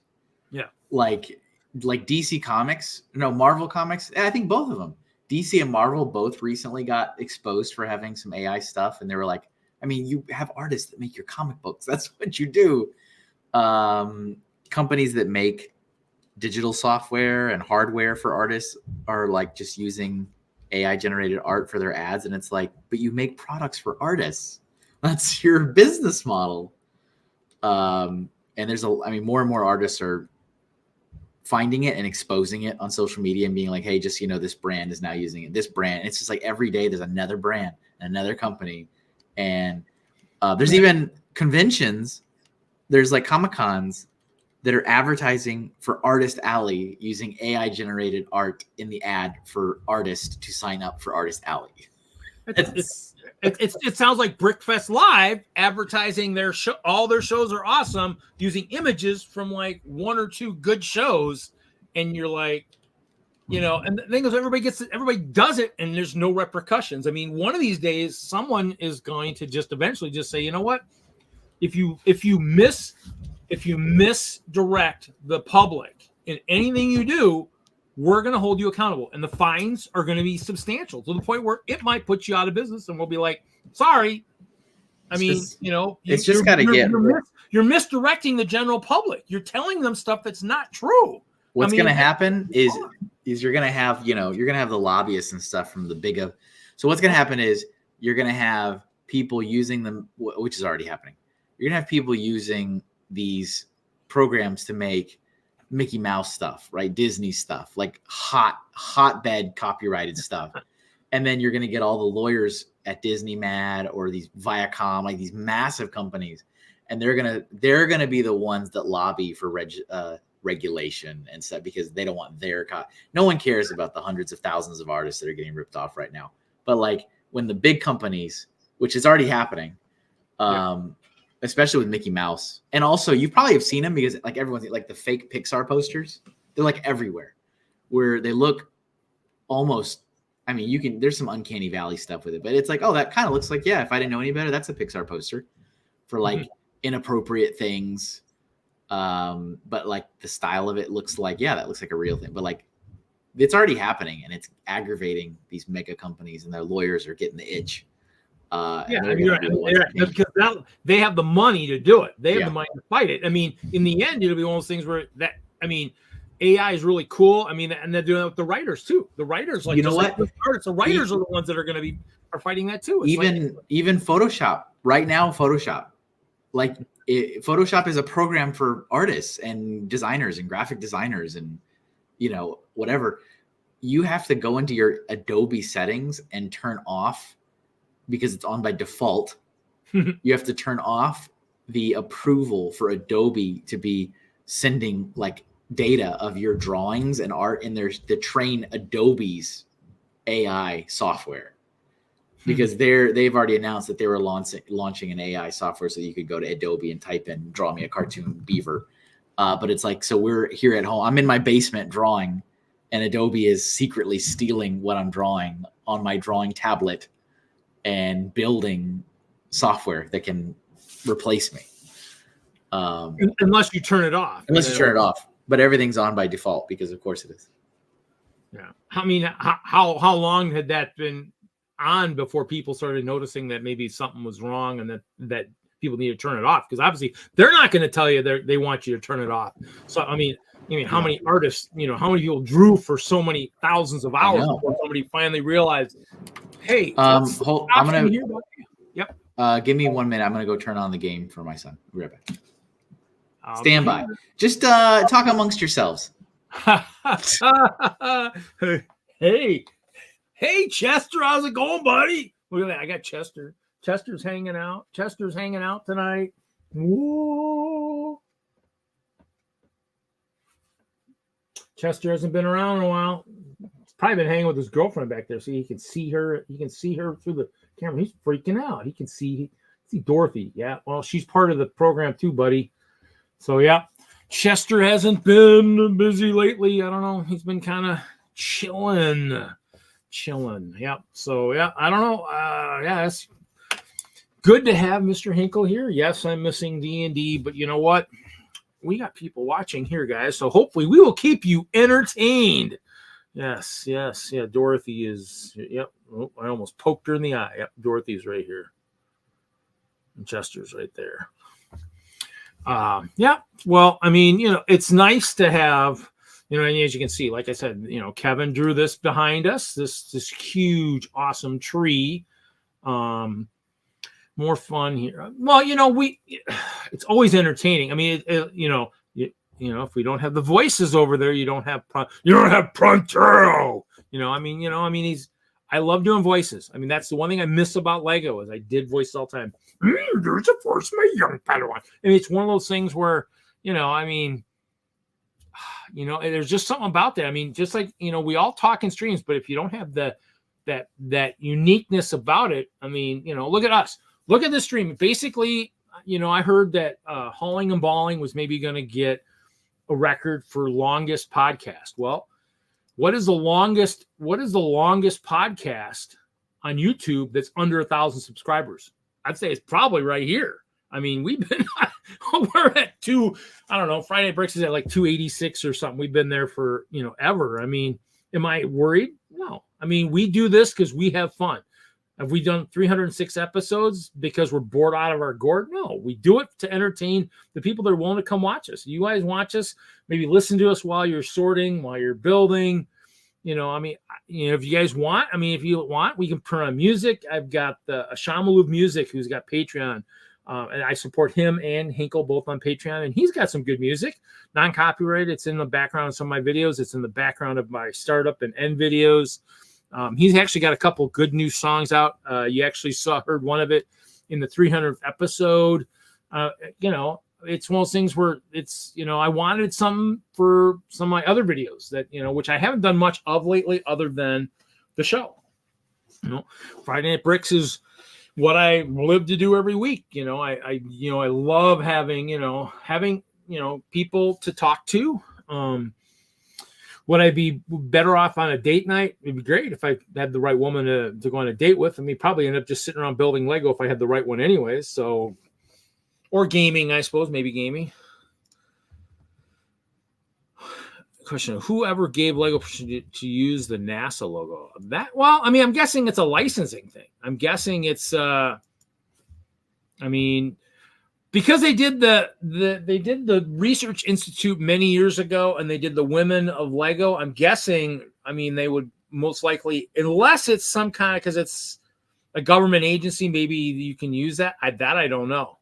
Remember, like Kevin's an artist. I think he said political figures and stuff like that. You kind of draw them. They're voted in by us, so technically it's. I guess you could probably use them and draw them, and everybody kind of blasts them anyways. And so maybe with NASA being kind of a government agency, maybe they were able to just use it. I don't know. Or NASA, doesn't have a reason to go after them. I don't know. So, that's a good question. I guess probably Google it, research it, and see. It's possible, just another licensing type thing. Probably not as expensive as some of the other stuff they're paying for, like Disney and stuff like that. And who knows, since a lot of the NASA stuff, maybe it has to be educational. If it's an educational use, using the NASA logo, maybe you can use it because you're using it in an educational type setting. It's all like the rovers and all the stuff that are actually exist, that are actually on planets or on their way to planets. So maybe as an educational type thing, maybe they get to use it. I don't know. That's a good Google type thing. And somebody, right, I'm back. Yeah, they asked a question. Obviously, Chris was asking. He was interested to know whoever gave Lego permission to use the NASA logo, and so whoever owned the copyright on it. Well, that, or I'm wondering if NASA, being a government agency, if you use it kind of like an educational type way, you can use it. What's the thing? Like you said, you could draw animals. How about political figures? That you could draw them too? Yep. According to a copyright attorney, animals, people in politics, celebrities. For the most part, there's a few exceptions, but for the most part, I was going to say, and NASA's a government agency, so maybe if they use it in educational use, or Zizu said maybe fair use, maybe in a fair use, maybe. So, or NASA has a program to Lego. They've been doing, they did NASA many, many years ago. It's probably in that yellow book we got. They did. Because you had one of your favorite sets that you were looking for at one time was an old NASA set from back in the day. I don't remember looking for anything. Don't you throw me under the bus. Yes, you said that long time ago. I have blocked all of that out of my memory, sir. Yeah, I know. Well, that's why you trained a person like me to kind of remember that stuff. You trained me. You're the one that said, learn that catalog. Hello, Moto. Oh, Moto's here. He's lurking. Yeah, no, you had said it one time. I'm looking for the set. And I think I found it one time, but it might have been close to the end of your, Lego thing. And you were kind of like, maybe I don't want that anymore. That just means I was really good at my job. Well, no, this was I think this was after this.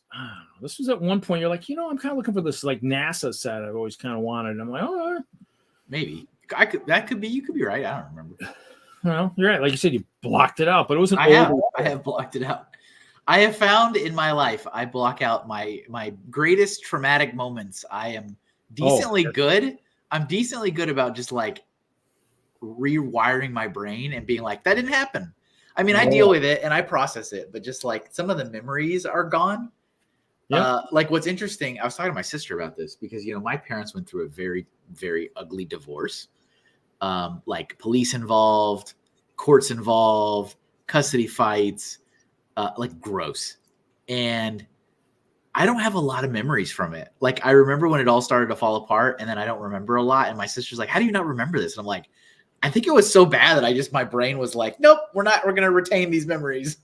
And like, I'm not super, I mean, I remember that it was bad times, but I'm like, I don't really have a lot of memories of. Yeah, I've got some of those too. Like even like the college. Like I went to college. I mean, I have some memories there. But I flunked out of my first attempt. I mean, I have dreams once in a while, like dreaming like, did I even go to class for like?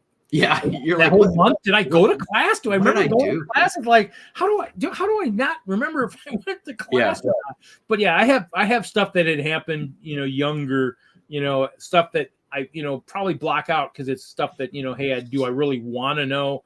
Did it happen? Did it not happen? I've been really considering, this might be really stupid, so maybe you can give me your thoughts on this, but I've been thinking, I'm about to go into a whole nother rebirth of my life again, right? And the sky's the limit. I can do whatever I want, really. Oh yeah. And I'm like, I've been thinking about this for years. I'm like, do I want to earn a master's degree? So I have a bachelor's degree.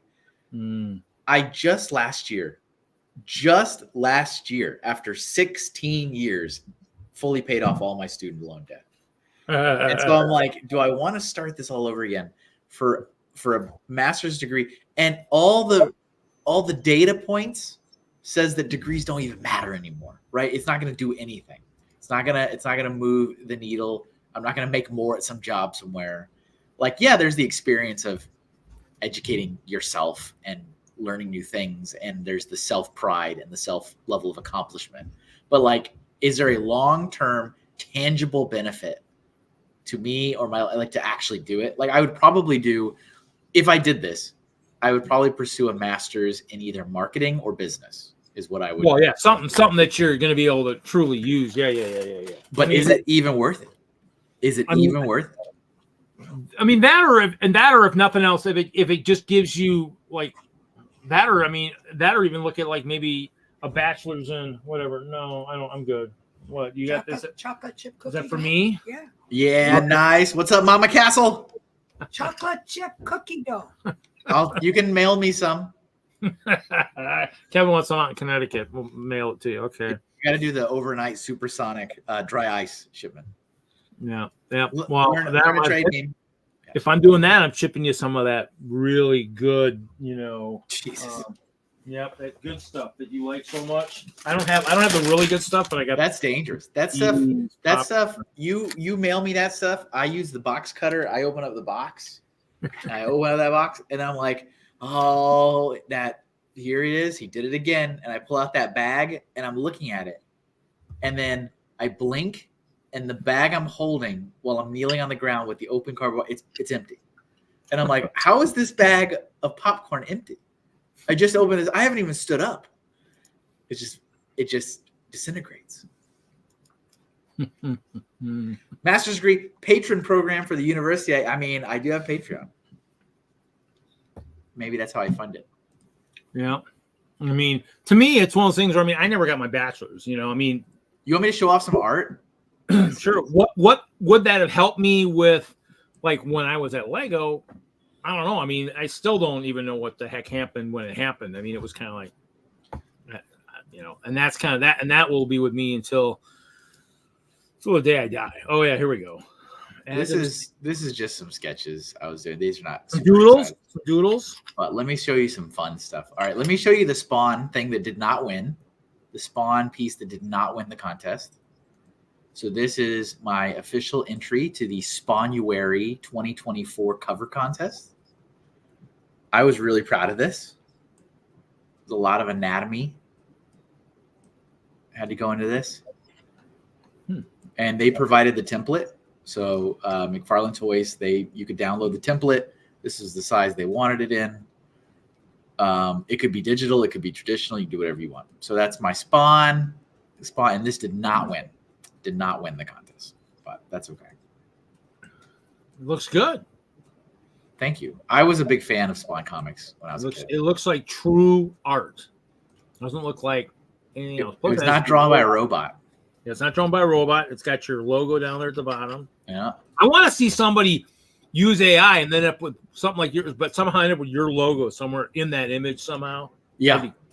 Some artists are poisoning, quote, poisoning the AI pool by putting these particular watermarks.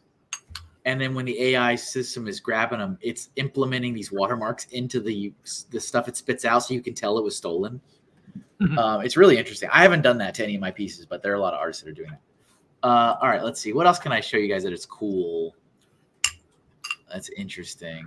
I guess we like pop culture around here, don't we? We like pop culture. I assume. So let's see, 2024. I played Metroid for the first time. I don't know if there's any Metroid fans in the chat, but Metroid on the Super Nintendo, Super Metroid. I played that game for the first time, so I drew Samus. This is Samus from Super Metroid. Let's see.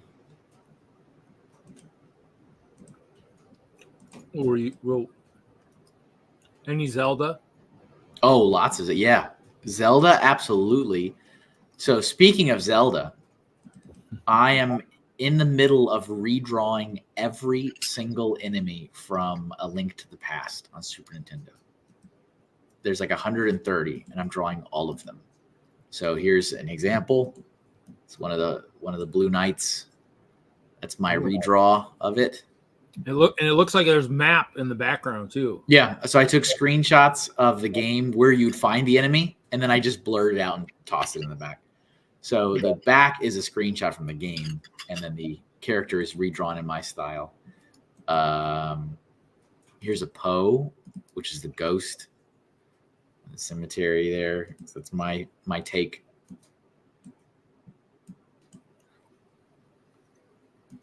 Get rid of that. Get rid of that. Let's see. What's a classic Zelda enemy? The Wallmaster is a classic Zelda enemy. This is the giant hand that falls from the ceiling and grabs Link. Oh, yeah. Zelda's my favorite gaming series of all time.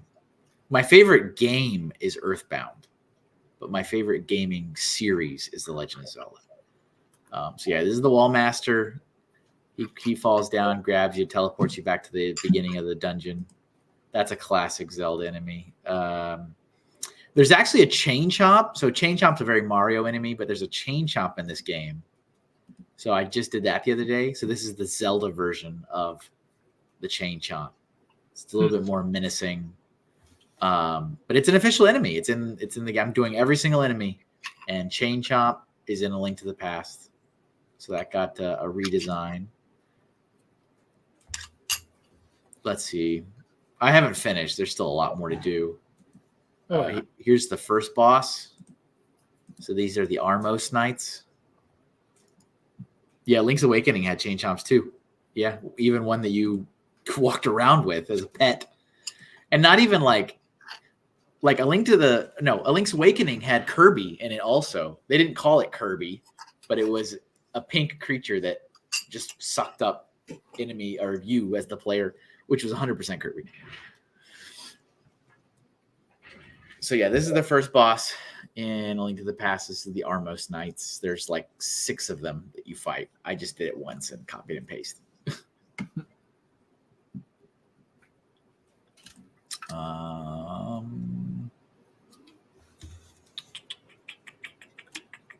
says we still have 8 people watching.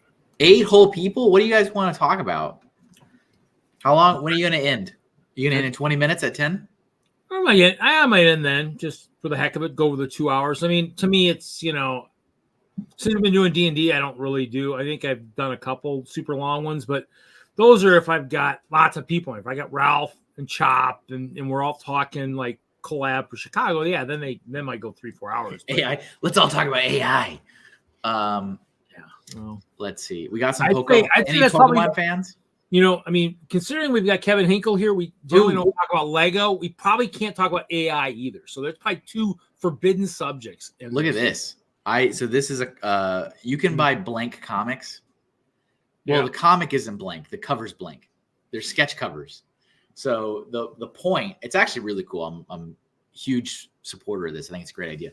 They do these comics where they have a blank cardstock cover And the idea is that you're at a Comic-Con, you buy one like this Transformers has nothing on the cover. You go find a different artist that you like, and you commission them to do a sketch for you on the cover of it.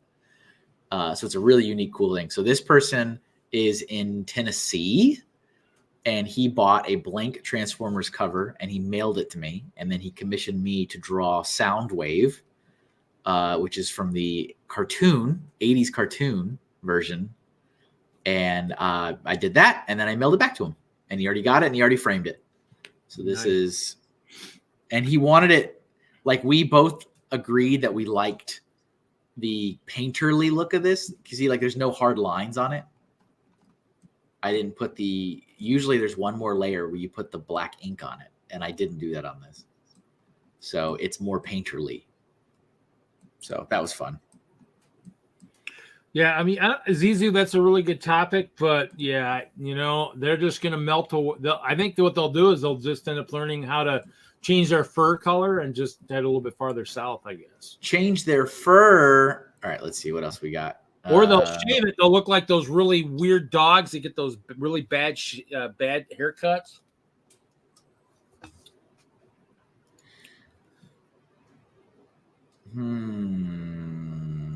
What else I got in here? So yeah, I'm doing the Kickstarter right now. If anybody wants to help, we're not even at halfway funded, which is kind of stressful for me.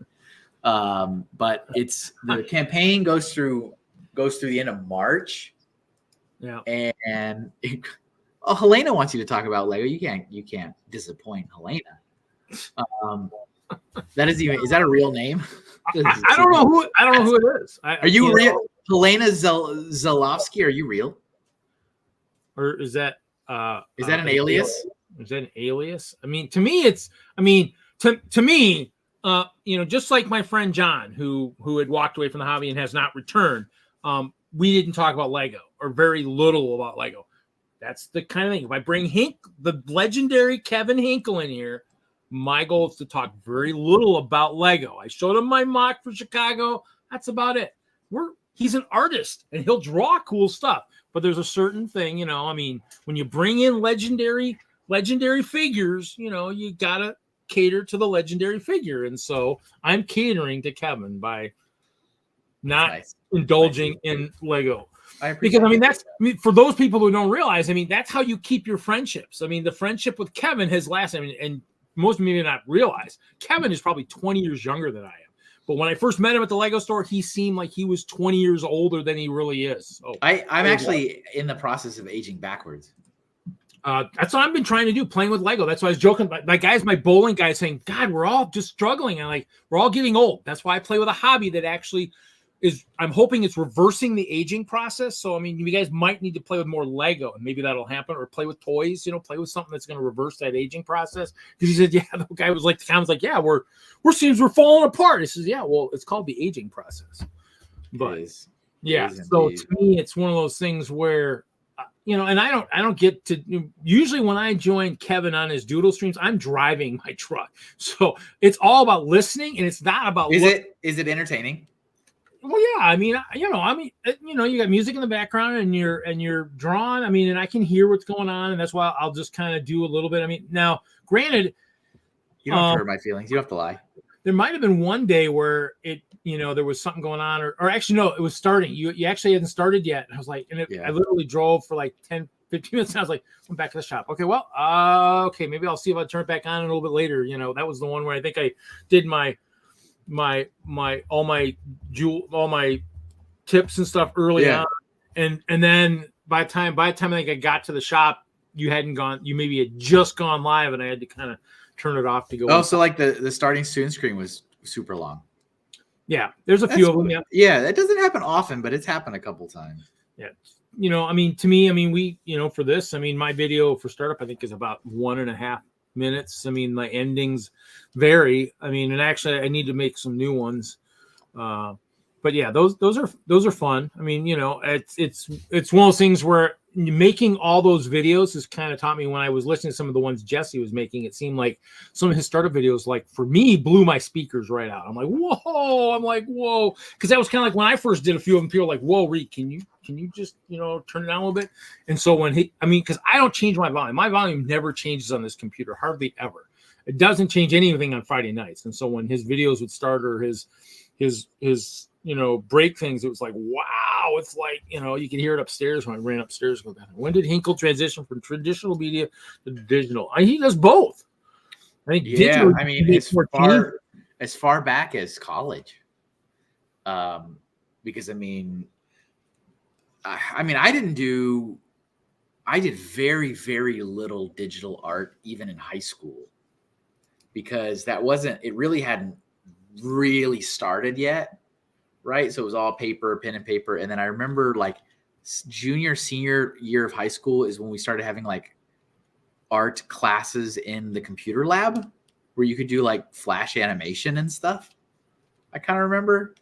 But college is when it was like, yeah, I need to start thinking digitally too. I like both. I like the peacefulness of traditional. Like when I did that sound wave, I was upstairs at my kitchen table and it was just kind of like I had something playing on my phone and I just I did my thing, But I also like with digital, I have the freedom to play and experiment and not waste a lot of time. Right? Like I can copy, I can paste, I can use the software to my advantage to make better art. And then also repurpose it 1,000 times for all these other things, which is a lot more difficult to do with traditional unless you take very good photos. Yeah, and we'll please Helene a little bit. So so we did have Kevin did do some traditional, art stuff where he did stop motion, and he had a very good stop motion did out of Lego back in the day, and that was Aces Wild, The Tale of William Tell, I believe it was the name of it. That was a very good one. So yes, memories. Yeah. Oh yeah. I mean, I came across that poster at one point. I think it might have got a little bit of moisture, but I came across that a while back. I think somebody just posted that within the last year somewhere on Facebook. Really? And they're like, "Whoa, look what I found!" I'm like, "Oh gosh, I got mine somewhere too, or something." Yeah, I was like, "Wow, that's pretty cool." Obviously, I haven't seen the video in forever, but that was, that was always an awesome one. I loved it. Like I said, that's why I acquired all the Western log pieces. Because I was hoping I was going to be able to help out with what was it you had written, the prequel? Yeah, and I still have this. Well, no, sequel. I still have the script for it. I thought you said it was a prequel to the one that I made was the prequel. Oh, okay, I misunderstood that. Okay, so. Yeah, that was pretty awesome. So Helena, that was Lego, stop motion, Western. Oh, it was awesome. It was good. That was fun. That was fun to do. I'm sure it's out there somewhere in the avenues. I know it's probably hidden somewhere these days. But yeah, I played it a few times. That was cool. I enjoyed watching that. I've done a couple myself. Real basic ones, and that was kind of one of the other things that kind of like on that monster list of projects for maybe Brickworld is revamp my boat, but also maybe do maybe a little stop motion, kind of hinting at how I think the Ice Bears came about.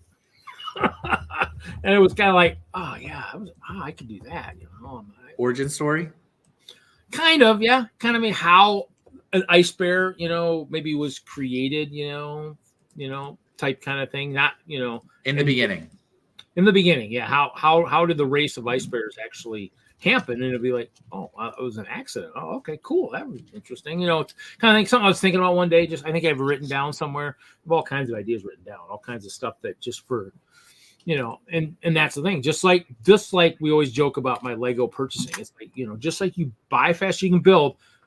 I think of stuff faster than I can maybe build or do something with. It's always you have those ideas. I've always been a dreamer. It's probably why I don't have the bachelor's degree, just have not kind of made it in life to where I thought I would hopefully be at this point in life. But you're a dreamer. A dreamer, yeah. I'm not an a what? That's what I was trying to think. I was going to use a term, but that's probably not the right term. But I haven't executed myself enough. You call yourself an executioner. Yeah. You knew right where I was going with that. I'm not a dreamer. I execute people. I haven't applied myself properly, I guess would be the proper term. I was looking for it and I'm like, why did that one come into mind? Maybe because on the other channel, they're actually executing D&D characters tonight. Maybe that's why that's coming to my mind is like someone's going to die over there, or hopefully they're all going to die. But yes, so yeah, I haven't applied myself. I mean, because have you backed? I'm not trying to put you on the spot. Did you back the book on Kickstarter? The second one, no. Yeah, okay, I have not backed it yet. No, I was gonna say if you had, I was like, I could draw your thing right now if you had. But so for anybody that's watching, like I mentioned, I have a Kickstarter campaign going right now. It's not even halfway funded, so it's kind of in a tough spot right now. So I am looking for help. How long does it go to the end of the month? It goes to the end of the month. So we're exactly halfway in. We're halfway done. We have 2 more weeks to go. But one of the perks, there's a lot of perks, a lot of things you get for backing, and you can back for as little as $5, is I'm drawing doodle requests for all the backers, right? So as they come into my live streams, if they leave a comment on one of the Kickstarter updates, because there's been 4 or 5 updates now, I've been drawing them, and they're going to go in the book. I mean, that was kind of the whole point of the whole series too, but like, these are special. I'm going to put them in a special spot. Like, these are Kickstarter doodles, but like, yeah, this was Jesse's. Jesse asked for it, and I put the JBG, Jesse's Brick Galaxy. Yeah, because somebody was, I think Larry mentioned that. It says, yeah, he jumped on one of Hinkle's streams. Somebody mentioned it. I was like, yeah, he jumped on the stream, and that's how it was drawn. He was, you said, yeah, he drew Jesse. I said, yeah, he jumped on the stream. So when I buy brick, I plan for multiple projects with the same brick. Example, after Roller Disco Arcade is done, we're using purple brick to make a haunted castle. Hey, somebody else is working on a roller disco, but his is going to be arcade, and mine's just an actual disco. I like that. Purple brick to make a haunted castle. Well, I was going to make a purple castle at some point too.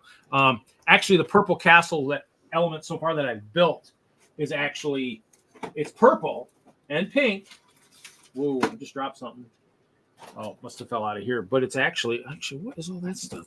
My mom's been down here freaking cleaning stuff. Cleaning. She's actually making more of a mess. But did you share? You shared this with everybody. This is the 100th, or I don't remember what milestone this was for. 300th episode, probably. Yeah, 300th episode. Look at that Chester on that pile of grab bags.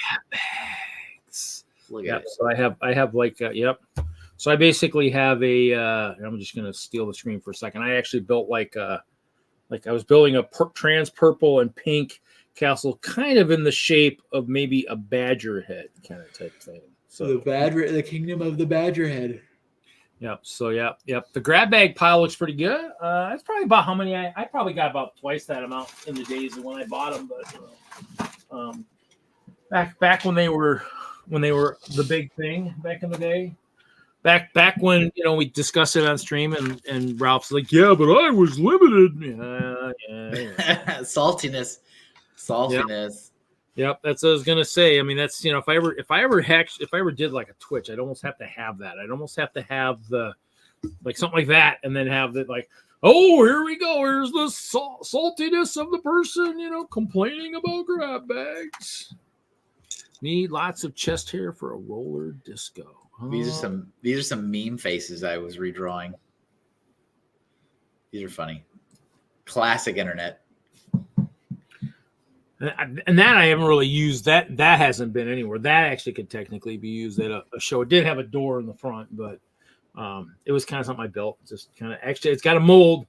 It's got a mold somewhere. There's a plate mold somewhere for it.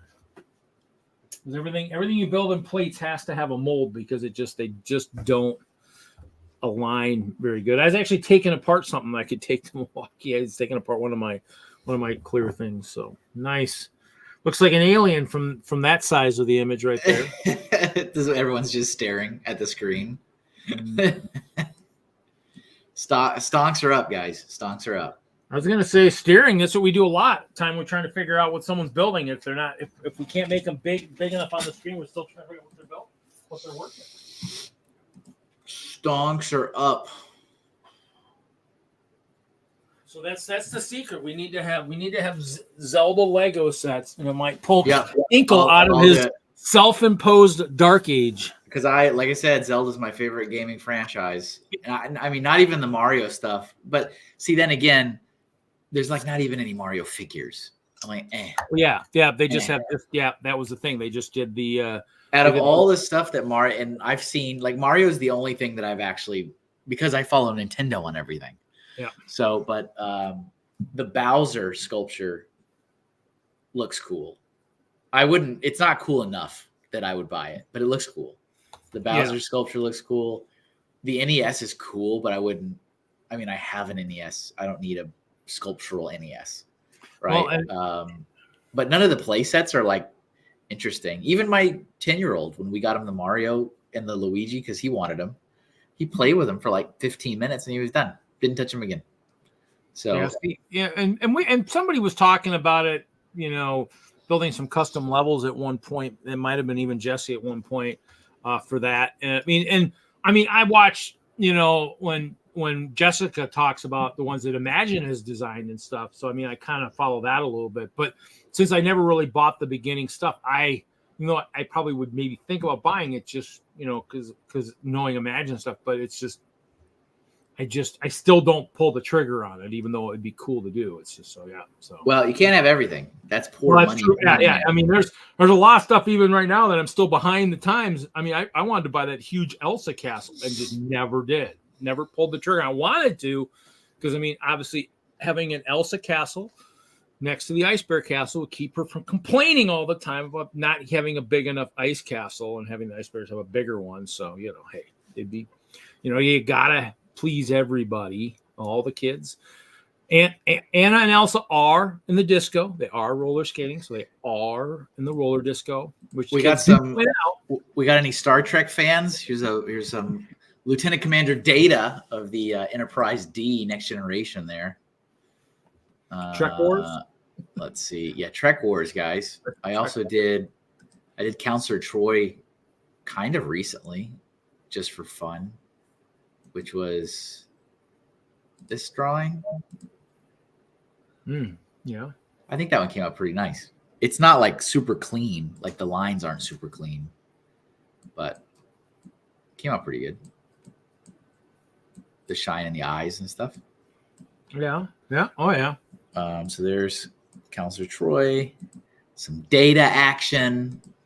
If anyone is Star Trek fan. So yeah, this is the stuff. How much space do those drawings like take up on your hard drive? Oh my God, I have so many.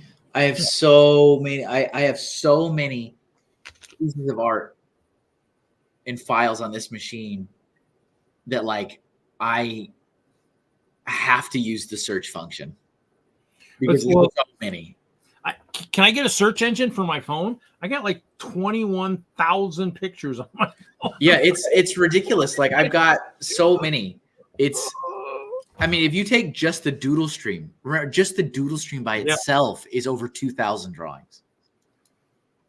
Yeah. Now, but for the doodle stream though, were they were all on one page though for each? They were all one canvas. That is true. So it's like, but even then, it's just. Man, 2,000 canvases or 2,000 images? 2,000 drawings, but like for 2020, what do I have here? There's 45 images for 2020 because it's all the canvases. There's 47 for 2021. Like there's so much. There's so much. Big Star Trek fan, Chris McBricker. That's what I like to hear. Is that the only Star Trek stuff I've done recently? I guess so. I did a 7 of 9. Let me show you the 7 of 9 I did. It's kind of old now.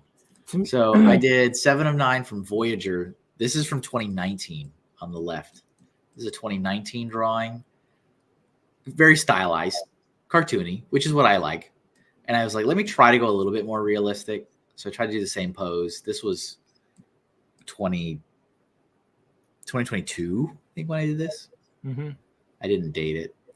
Ghibli, yes, but not a lot. I think I only have one thing. I do have a Totoro. Let's see. Where are you, Totoro? It's a black and white Totoro I did for Inktober. Every October I do Inktober, where you draw a black and white thing every day, all of October. Done it 5 years in a row. So Totoro was in 2020. So I did this. And then I put it on Etsy, and it was removed 2 hours later for copyright infringement. Wow. It was impressive. I was gonna say, it sounds like, like you said, some of that stuff, it seems like they pull pretty quickly, Some of it. Some No, Nausicaa. I just saw Nausicaa last year for the first time. I'd never seen that movie. I was walking through the Walmart, picking up, just delivering, walking towards the Lego aisle. And of course, I love this movie, the Free Guy movie. I had to pick it up. It was $5. It's like, I love the DVD. I love, of course, it's a gaming type. Oh, hey, look at that. I love that. Hey, who is that guy on top of that squirrel? Rest in peace. Rest in peace. You know what's wild about that is actually I canceled when I canceled my PO box. Yeah. I was transferring the Assembling Hope to the physical address here, and they're like, you didn't provide enough information for that. I'm like, well, I'm like, at this point, forget it. At this point, I'm not, the only thing that's really gonna come is just any advertising. Hey, that looks like Moto. Yeah, motivation. This was Moto's Patreon gift way back in 2020. Oh, that spaceship. Oh, I came across some of the videos of those when I was looking for the images for like the 300 episode. Speaking, I'll show this off, even though I have this buried in an archive folder. I am still very. Let me get it.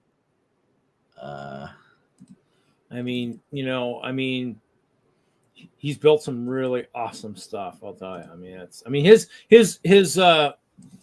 one of his I think his dragon or whatever it was, his big mech type thing was still in videos. This piece, I remain adamant to this day. This is just as good, if not even better quality than what the company could produce. This is like, I have always been exceptionally proud of this print. All of these were drawn from scratch, Adobe Photoshop, Adobe Illustrator. I tried to do a mixture of new and old stuff that was like just interesting to me.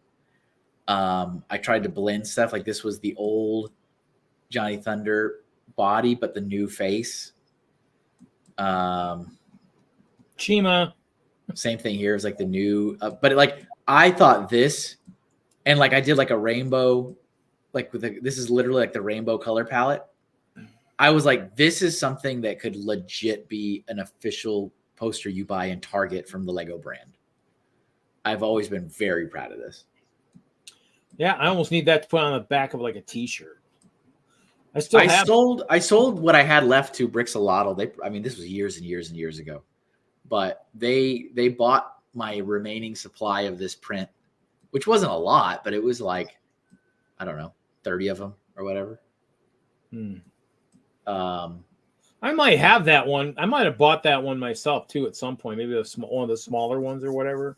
One of the smaller prints were. I probably have that somewhere. I'm pretty sure I would have bought that. I also did this one. I remember all the shirts. The shirts were awesome. I sell most of those shirts. I wear them once in a while. The eyesight one was one of the best ones that was out there. Eyesight image was freaking. I just lost Kevin. Well, he'll hopefully be back. That was interesting. He clicked the wrong button. Kevin clicked the wrong button on his laptop, or computer. We'll see. There he is. Oh, and then he's got that issue again. He exited the browser. You got your weird image again. That little almost like Stay Puff. With the. There we go. There we are. Sorry. I accidentally closed the browser. What program are you using? Like are you using a special program? No, I opened up. When I stream. Well, do you have I have OBS that I use to do all my different stuff. Do you have something else that you're running? I have OBS, but I don't use it. I use Streamlabs because I find Streamlabs easier. It's like dumber. Okay. But I should be using OBS. I had something else too, but it wasn't. It crashed. Because OBS is what I'm using now, but I had something before, and it crashed one time, and then I couldn't get to work again, and so I stopped using it. What the heck was it? I had something else I was using at one point, and I just had problems with it, and I think it had problems working with StreamYard or something. And I'm like, okay, well, and then so I stopped. I don't remember what it was. It was I had another program I was using. I've used a couple different ones, but this one I use, primarily all the time now. But yeah, it doesn't show it, so I don't know. But yeah, well, OBS just gives me the ability to just kind of lift between the different, the different.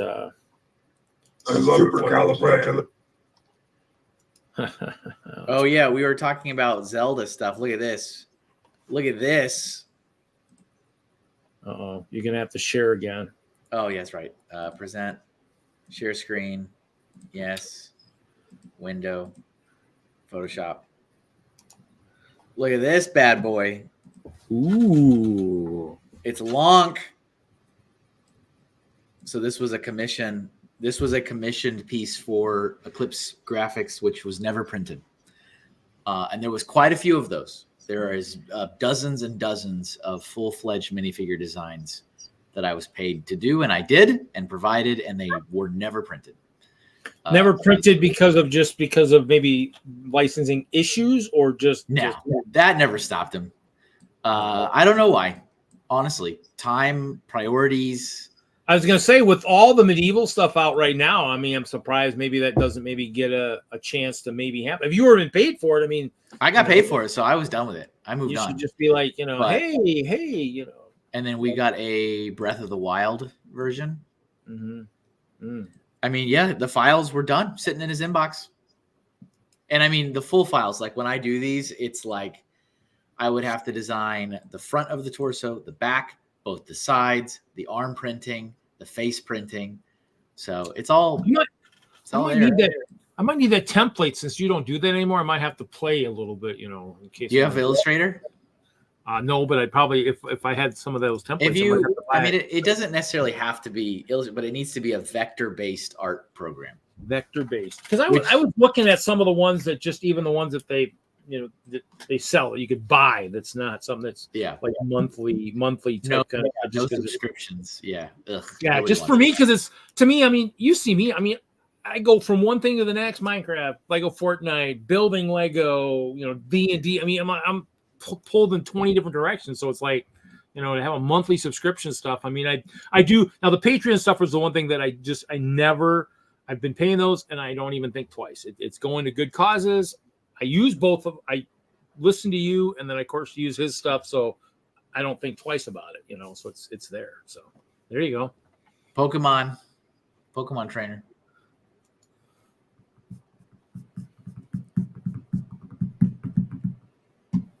Basketball hands for the bombs. Is that from the new one? I haven't played Tears of the Kingdom at all. I don't remember having like glove bomb hands, unless that's newer.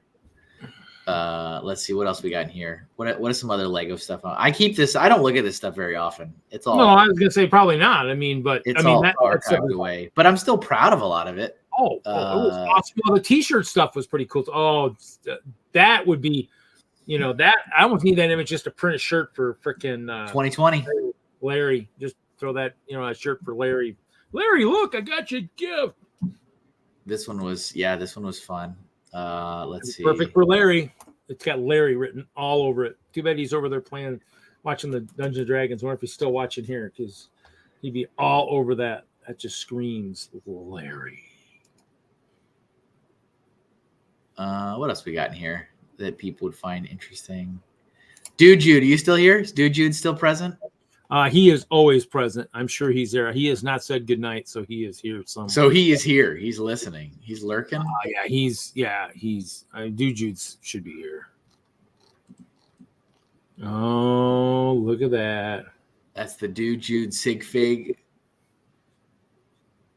2020.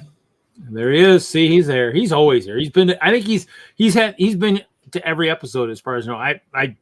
I'm sure he has. I mean, I have not. Do you still got this, dude? Jude, you have this framed, or did you sell it? Did you sell it and make some money? I won't be offended. I don't even know where mine's at. Mine was somewhere. I can't remember where it's somewhere and stuff.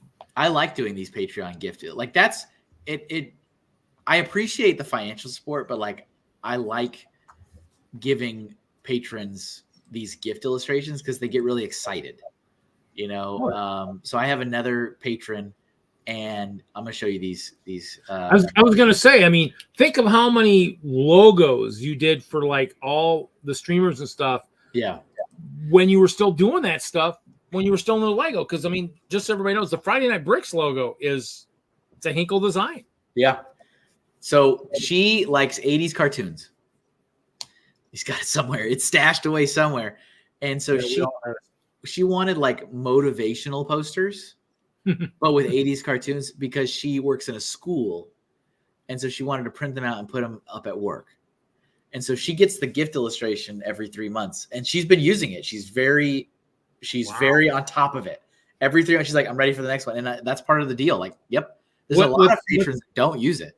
But what's the level for that? What do you have to pay to get the $20 or above?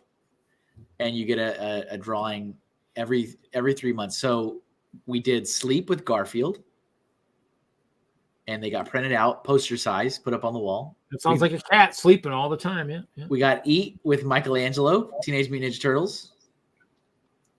And these are all supposed to be based on the 80s style. We got Exercise with the Thundercats. All me. I drew all these. No AI. We got Beetlejuice flossing his teeth with a spider web. We have got the Hydrate with the Snorks. We have Play with the DuckTales. Nice. And this one, I had never seen this one. This is Shower with the Pound Puppies. I had never seen Pound Puppies. So I have no. I think I remember them, but I don't think I watched them very much. I'll tell you that. I recognize the name. I know that. So. Yeah, I only knew it from the toys. So here's Stretch with Gumby. You didn't use Stretch Armstrong? She wanted Gumby. That's what she wanted. I had a Stretch Armstrong toy. And then this one was the one I just did. This is Rainbow Bright with Love. Nice. So those are fun. She uses those in the school. That's pretty cool. Yeah, she gets them. Actually, I think I have a photo because I asked her if she could send me a picture of them up. Mm-hmm. Because I was like, can I see what it looks like up at your work? Yeah, I mean that's pretty cool. I almost wonder if my sister would ever, use something like that. She teaches special ed. So yeah, here's a photo that she sent me of the wall. So she printed them out and laminated them. That's cool, huh? In a school, these are 11 by 17. They're poster size.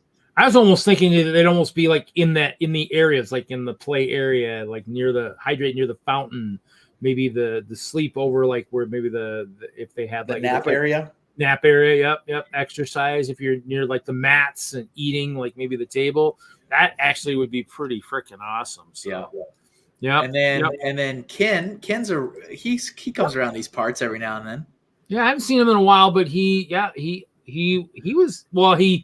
helped me on a lot of those early 72-hour streams where I made the mistake of saying I do 8 hours and stuff. Yep. So Ken gets a gift illustration too because he's a $20 patron, and so this is one of his dogs, and he said that they had a nickname for the dog. It was their little fruit bat, and so I drew the dog with some fruit bat wings and some. It wasn't on purpose, but it ended up being like a happy face with the 2 strawberries and the watermelon. Like it wasn't. I wasn't going for that, but now every time I open this picture, I see the 2 eyes, a nose, and a mouth. But that was a gift illustration for him. I've got another patron who's in the UK, and she used one of her gift illustrations to get her boyfriend a present. Mm-hmm. And so he was a fan of a Batgirl from a particular Arkham Knights video game, which I've never played. But so this was the commission that she got. And so she printed that out, and that was a gift that she gave to her boyfriend. I think you've shown that off once before. I think I've seen that. Yeah, I try to share all of it off everywhere, and yet people still don't see my stuff. Well, I mean, it's do they choose to not see your stuff? It's I mean, because it's social media being bad. Yeah, to me, it's one of those things where it, I mean, we all see stuff, but we choose to see what we want to see. I mean, obviously, I still listen to your stream once in a while. I mean, obviously, it's one thing. It depends on what I'm doing. If it comes up live and I'm in the middle of something, I might not listen. But I mean, that's understandable. But I mean, if I know I'm driving to somewhere, I'm like, oh gosh, I'll turn that on if I remember to do it. I'm like, let me turn that on real quick because it's always fun to listen to because you're right. I mean, it's music, you're talking, it's always fun to be driving when you get is it the hype train? I'm like, oh God, I'm like, one day it started. I'm sitting at an off ramp. I'm like, oh my God, hype train? Are you kidding me? Yep. Now I'm like, oh, I need to redo it. I need to update my hype train graphics. You got bad, yeah. It's because your card declined. Oh, your card declined too many months in a row, man. Oh. If you want me to I can go in the system and take it off. But yeah, after it gets declined 3 months in a row, then you get put in basically a ban. But it's not permanent. I can go into the thing and turn it off. I did that with somebody else too. They didn't realize their credit card was. I mean, I send messages. I'm like, hey, just so you know. But sometimes people don't even get the messages. I think it was me. One of them was me. One of them was you, yeah. And so, if the payment method for Patreon declines more than 3 months in a row, then you go into the. That reminds me, I called my bank and I was like, yeah, when do I get my new debit card? Like, oh yeah, it's coming. I'm like, oh crap, that's right. And then I got it and I haven't activated yet. So I better do it before the end of the month before I can't use it. Yeah. There's a few folks, and I mean, I get it. But yeah, that's a thing that happens. But if you want me to go into the system and uncheck that, dude, let me know. I don't want to assume. Let's see. I did a portrait for one of the Lego Masters recently. I don't know who this lady is. I've never met her, but she was on a recent season, I guess. Okay. I don't know. Maybe she looks familiar. If you guys watch the show, the last season. I mean, I missed an early one. I recorded a few. A couple got deleted. I just never really. To me, it's one of those things where even the holiday one. I recorded the holiday one and I watched some of it, but didn't watch all of it. It was and so it's kind of those things where. And that one, I don't know if it's still in there. I'm hoping it's still in there, but maybe not. And to me, it's. Unless I know somebody on there or know a bunch of the people, to me it's and that we've had that discussion many times on the show. It's there's different regions here in this country, and so if you don't travel out of your region, I've been to the West Coast once for that BrickCon back in 2016. And it's still a show. So Chicago, it takes me years to meet people. I even had a LUG member go up to Green Bay for a buy-sell trade, and he's like, "Yeah, I met you at WISLUG." And I'm like, what's your name again? I mean, I haven't met him enough times to actually memorize the face, memorize the name. So at BrickCon and stuff, if I met some of these people at BrickCon that year, I saw them 1 year and I saw the show and it wasn't, I kind of was taken aback because it was a long drive and things started late and stuff. So it wasn't one of the better shows I enjoyed. And so if you don't see people from other regions, and I went to the East Coast once, that 17, when you said, hey, come to, oh, I know that guy. When you said you come out to the Brick Fair New England, I came out to that show and met a few people. But yeah, so yeah, he has this drawing. Oh yeah. He's shrine. He has a little frame shrine to it. He hasn't been on either in a while. I mean, there's a lot of people that came up in the discussion one night. It's like, you're sending all these invites. Well, when did the last time these people been on? I said, you know what? I mean, everybody has things going on in life, and it's like, you know what? Friday nights are not, generally it's a date night for most people, or just it's a weekend night. So people are doing stuff. So to me, it's like people will choose if they want to show up. I sent out 40 invites. Brian Bonham, who's been on a couple times. Mark was on a little bit. He hasn't been on in forever. But it's like, Stosh said he was going to come on one night. he was gaming, never came on. So it's like, it's like these are all people that have helped this stream make it 6 years, almost 6 years, just shy of 6 years. So it's one of those things where I'm going to send the invites because you never know who's going to come on. Look at, I got Kevin Hinkle on tonight. Come on. I mean, and you've been on a couple times, even since you've invoked the dark ages of Lego. So it's like, it's one of those things where if we avoid the conversation of that crazy plastic brick that sometimes drives us nuts. Well, like I said, and I mean, it's real. I had a lot of exceptionally high levels of stress and trauma related to this brand and this hobby, like exceptionally high. Oh, and a lot of my personal friends and stuff that know everything, they're like, dude, I would have thrown all those bricks away a decade ago. And they're like, I don't know how you're hanging out. So like, it was all too much. And I just needed to get out. And I did. And it was great. And it was healthy. Well, and those of us that know you, we still value the friendship, and we still value, because we're seeing it. We see the art. The art is as good as anything you've done. Even it's another. What I mean, I don't care. It's cool. It's another form of creativity. Yeah, I would love to have you draw some stuff for me in the Lego thing, but I know this stuff is cool, and we're using it, and nobody's complaining. I mean, look at this. We got this. This the vampire tree. Yep. Yeah. Oh yeah. Yeah. And so it's been specifically over the last like 6 or so months, I've been lurking a little bit more in some streams for the people. I still don't get me wrong, I still don't care about the Lego stuff. I don't. It's like, it's for the people. It's listening to you or Wagner or Larry and all the yeah. Well, Brick Smith, Julian, like just listening to the friends that I used to like. I don't care about the plastic brick, but it's helped because of all the, I mean, like I said, over the last 5 or 6 months, like now I've had all these other horribly traumatic things happen to me.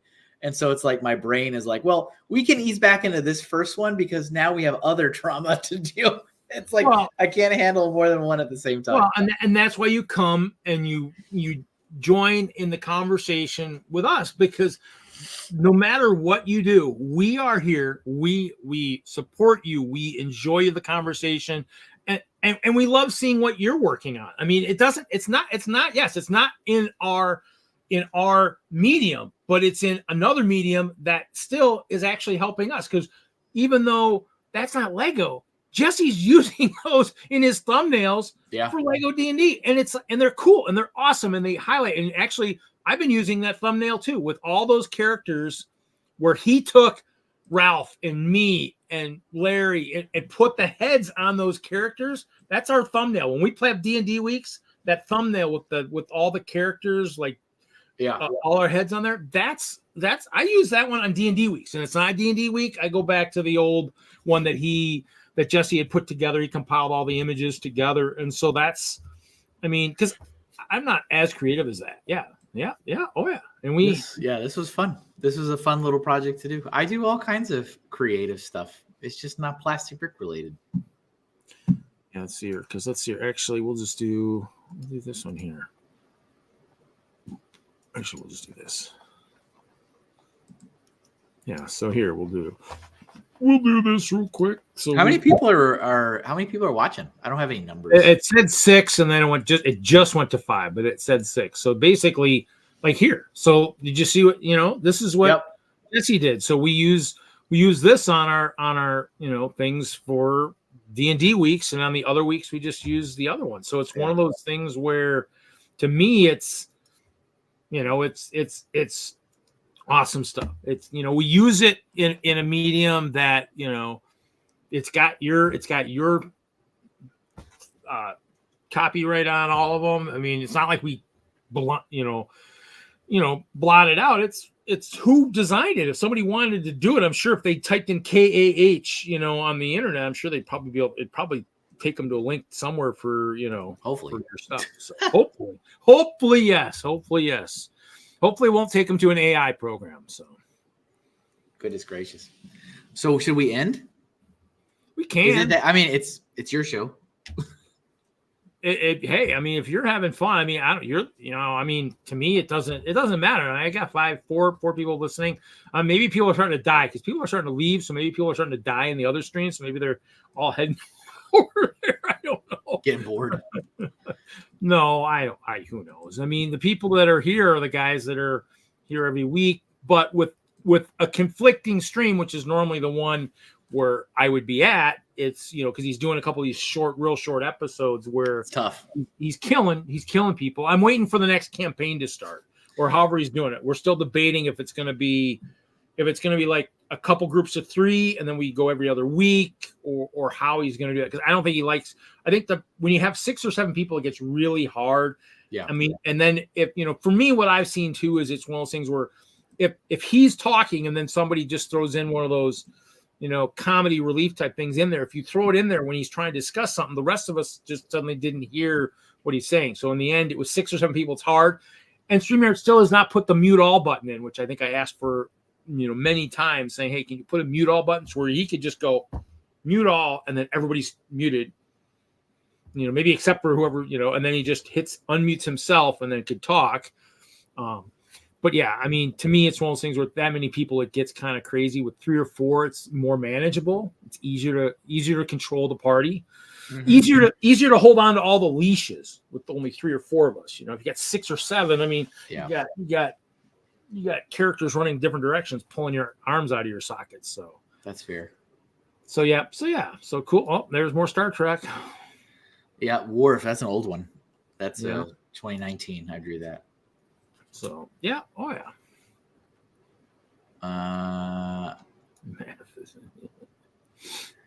Yeah, I don't know what else to show.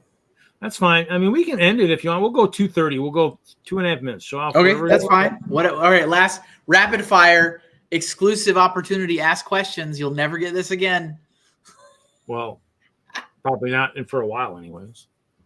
You never know when it'll happen because you're right. I mean. He jumped on tonight to keep me company, which thank you, Kevin. We can't. It's not, you may enjoy playing Fortnite, but it's not the best streaming content. I was going to say in the end, if you guys want to really know, this is probably like going back to episode 1 or 2 or 3. I mean, this was what it was in the beginning. Here, let me see. Can I go? How far back can I go? Let me see. Edit avatar. A long way, probably. I think I have to. The only difference would be it would be like this at the beginning, with just no background at all. I have to delete. I can only have one avatar at a time. So let me go back. Let's see how far back I can go here. Brand assets.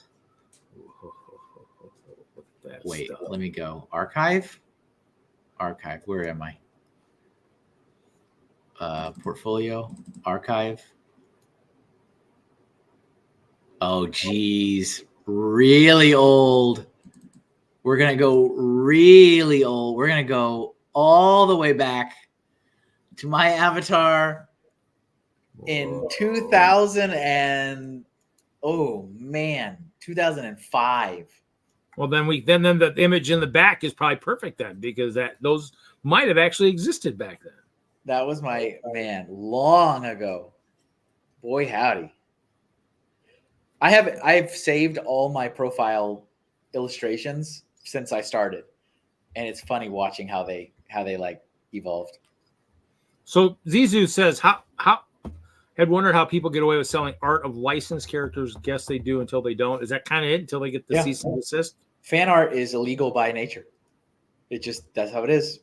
But it's almost impossible to enforce. You can enforce it online easily, which is why people on Etsy get yanked all the time. Redbubble, third-party print on demand sites. It's easy to make a bot. Just scrape, show me all of the pull all Star Wars designs. They can do it without even a human being involved.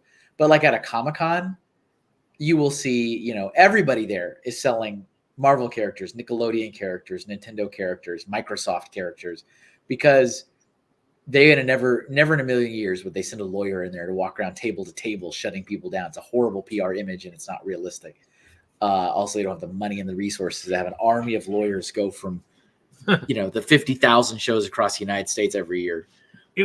So it would be like, the movie I like is there was a movie. Oh God, now I can't think of the movie, but there was a movie, an old 50s style movie, and I can't think of the title. But where it was like Dick Clark, the guy like doing like a Dick Clark, but went to like a seaside show, and there was a caricature artist drawing pictures of Dick Clark, and of course the guy working for this guy walked over and pulled down all the Dick Clarks and was ripping them up, because it was, I mean, I can't remember. Oh God, what was the movie? I just watched it recently too, probably my YouTube history, but yeah, it's an old like dance type movie, not really old, but probably 30 years old, and it was kind of a cool movie, but that was it. I remember that because the guy, the bouncer of sorts for this other DJ was kind of, I was like, yeah, that would be what would happen. The Microsoft rep would have to be lawyer, they're going ripping stuff. You're like, what are you doing? I says, you see this? I work for Microsoft. I'm the lawyer. I'm ripping up all these. You can't sell. I mean, that would be about what you'd have to do. But you're right. There are a few shows, not many. You're like, whoa, look at the lawyer ripping down this stuff. There are a few Comic-Cons, and they're big, that have a rule that you're not allowed to sell art unless it's original art. It's not many. It's like 3 shows out of all of them in the country. Yeah. But they're strict on it. And I can appreciate that, but also, like, I've said this for years with my stuff. If I could make as much money just doing all original all the time, I would do it in a heartbeat. I would be more than happy to do it. But fan art is what sells, and that's what makes money, and that's how I eat. Because people don't know what the original art is. You'd have to, like that Grasslands book or something. You'd have to have something that's out there, that's out kind of in there. You got to build. You have to build up a following over many years of your art style for you to develop an original fan base on your art style, and you as an artist, if they want to support your original art ideas. Other than that, and I mean, I get it. I see art all the time. And I'm like, wow, I love this Pokemon character, so I'm going to follow this artist because they draw Pokemon stuff. And that's technically illegal. That or you'd have to have, like, your comic, like Sparks, would have to almost go viral, almost to the stage of like Mr. Beast, where it hits like 200 million people overnight. And Mr. Beast. Yeah, that came from somebody else that I think we've talked about before. I mean, but and his stuff I kind of watch once in a while. He's got some neat stuff out there.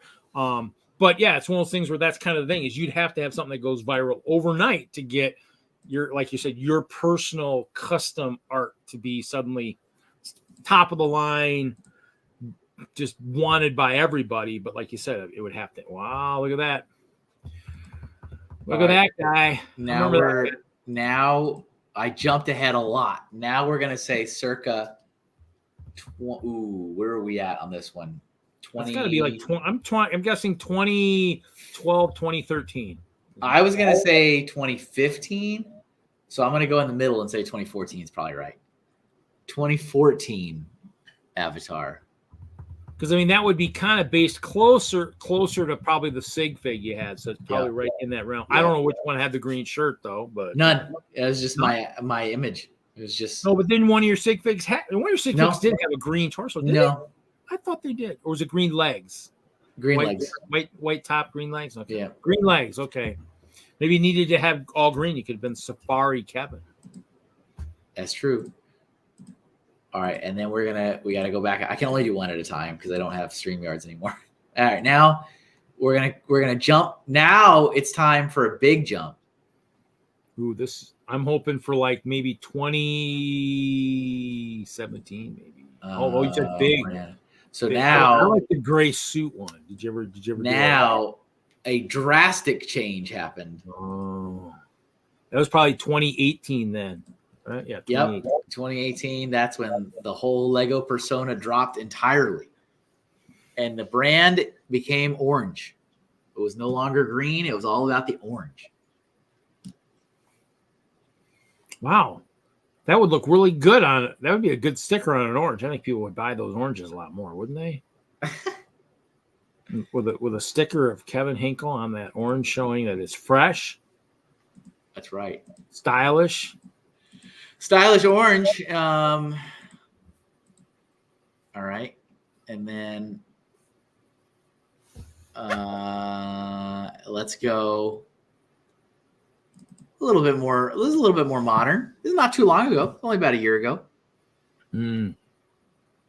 Your head's a little square, Kevin. Where'd your chin go? Chin disappeared, huh? That's right. Shaving accident. Lost the chin. I would say this is to 2022. 2022. There we go. I want to see the 2021 with the mask across the face. Did you have the mask across the face in 2020? Nope. No, I never did a version. No pandemic, Kevin. Oh. But then we went this mode late last year, 2023. It's got the art smock on. Is that an art smock? Maybe. That's my vest. Vest. Hard to tell. So this is 2023. And then now we're gonna come back before we end our stream. We're gonna come back to today. Coming back, present day. I do like the way your character actually talks, like on your. I think that's really fun. That's a software to do that. Okay, we got to take this off. And now, I mean, I did also change into a vampire, and I changed into a skeleton, and I changed into Santa Claus and all kinds of other things. But those were temporary things. This is an elf. Yeah, I think I saw the vampire the one time during one of the hype trains. Yeah. Or something. Yeah. I like the 2023 one too. I like that one a lot. But yeah, this year is elf. I'm an elf because this is a big year for me. A lot of change. I thought this was Year of the Dragon. Where's the hinkle with the this dragon? is adventure. I'm on an adventure. Oh, it's a year of adventure. So you're gonna have to draw some slaying of dragons, I guess, because it is Year of the Dragon. That's right. That's indeed. All right, everybody. Thanks for tuning in this evening. Yeah, we'll go ahead and play our exit strategy. I'm gonna play the short ending regular because they're already playing D&D, so I need to play that one. Don't We're forget play the regular one with Kevin Hinkle's favorite screenshot is in here somewhere. Tip your waitresses.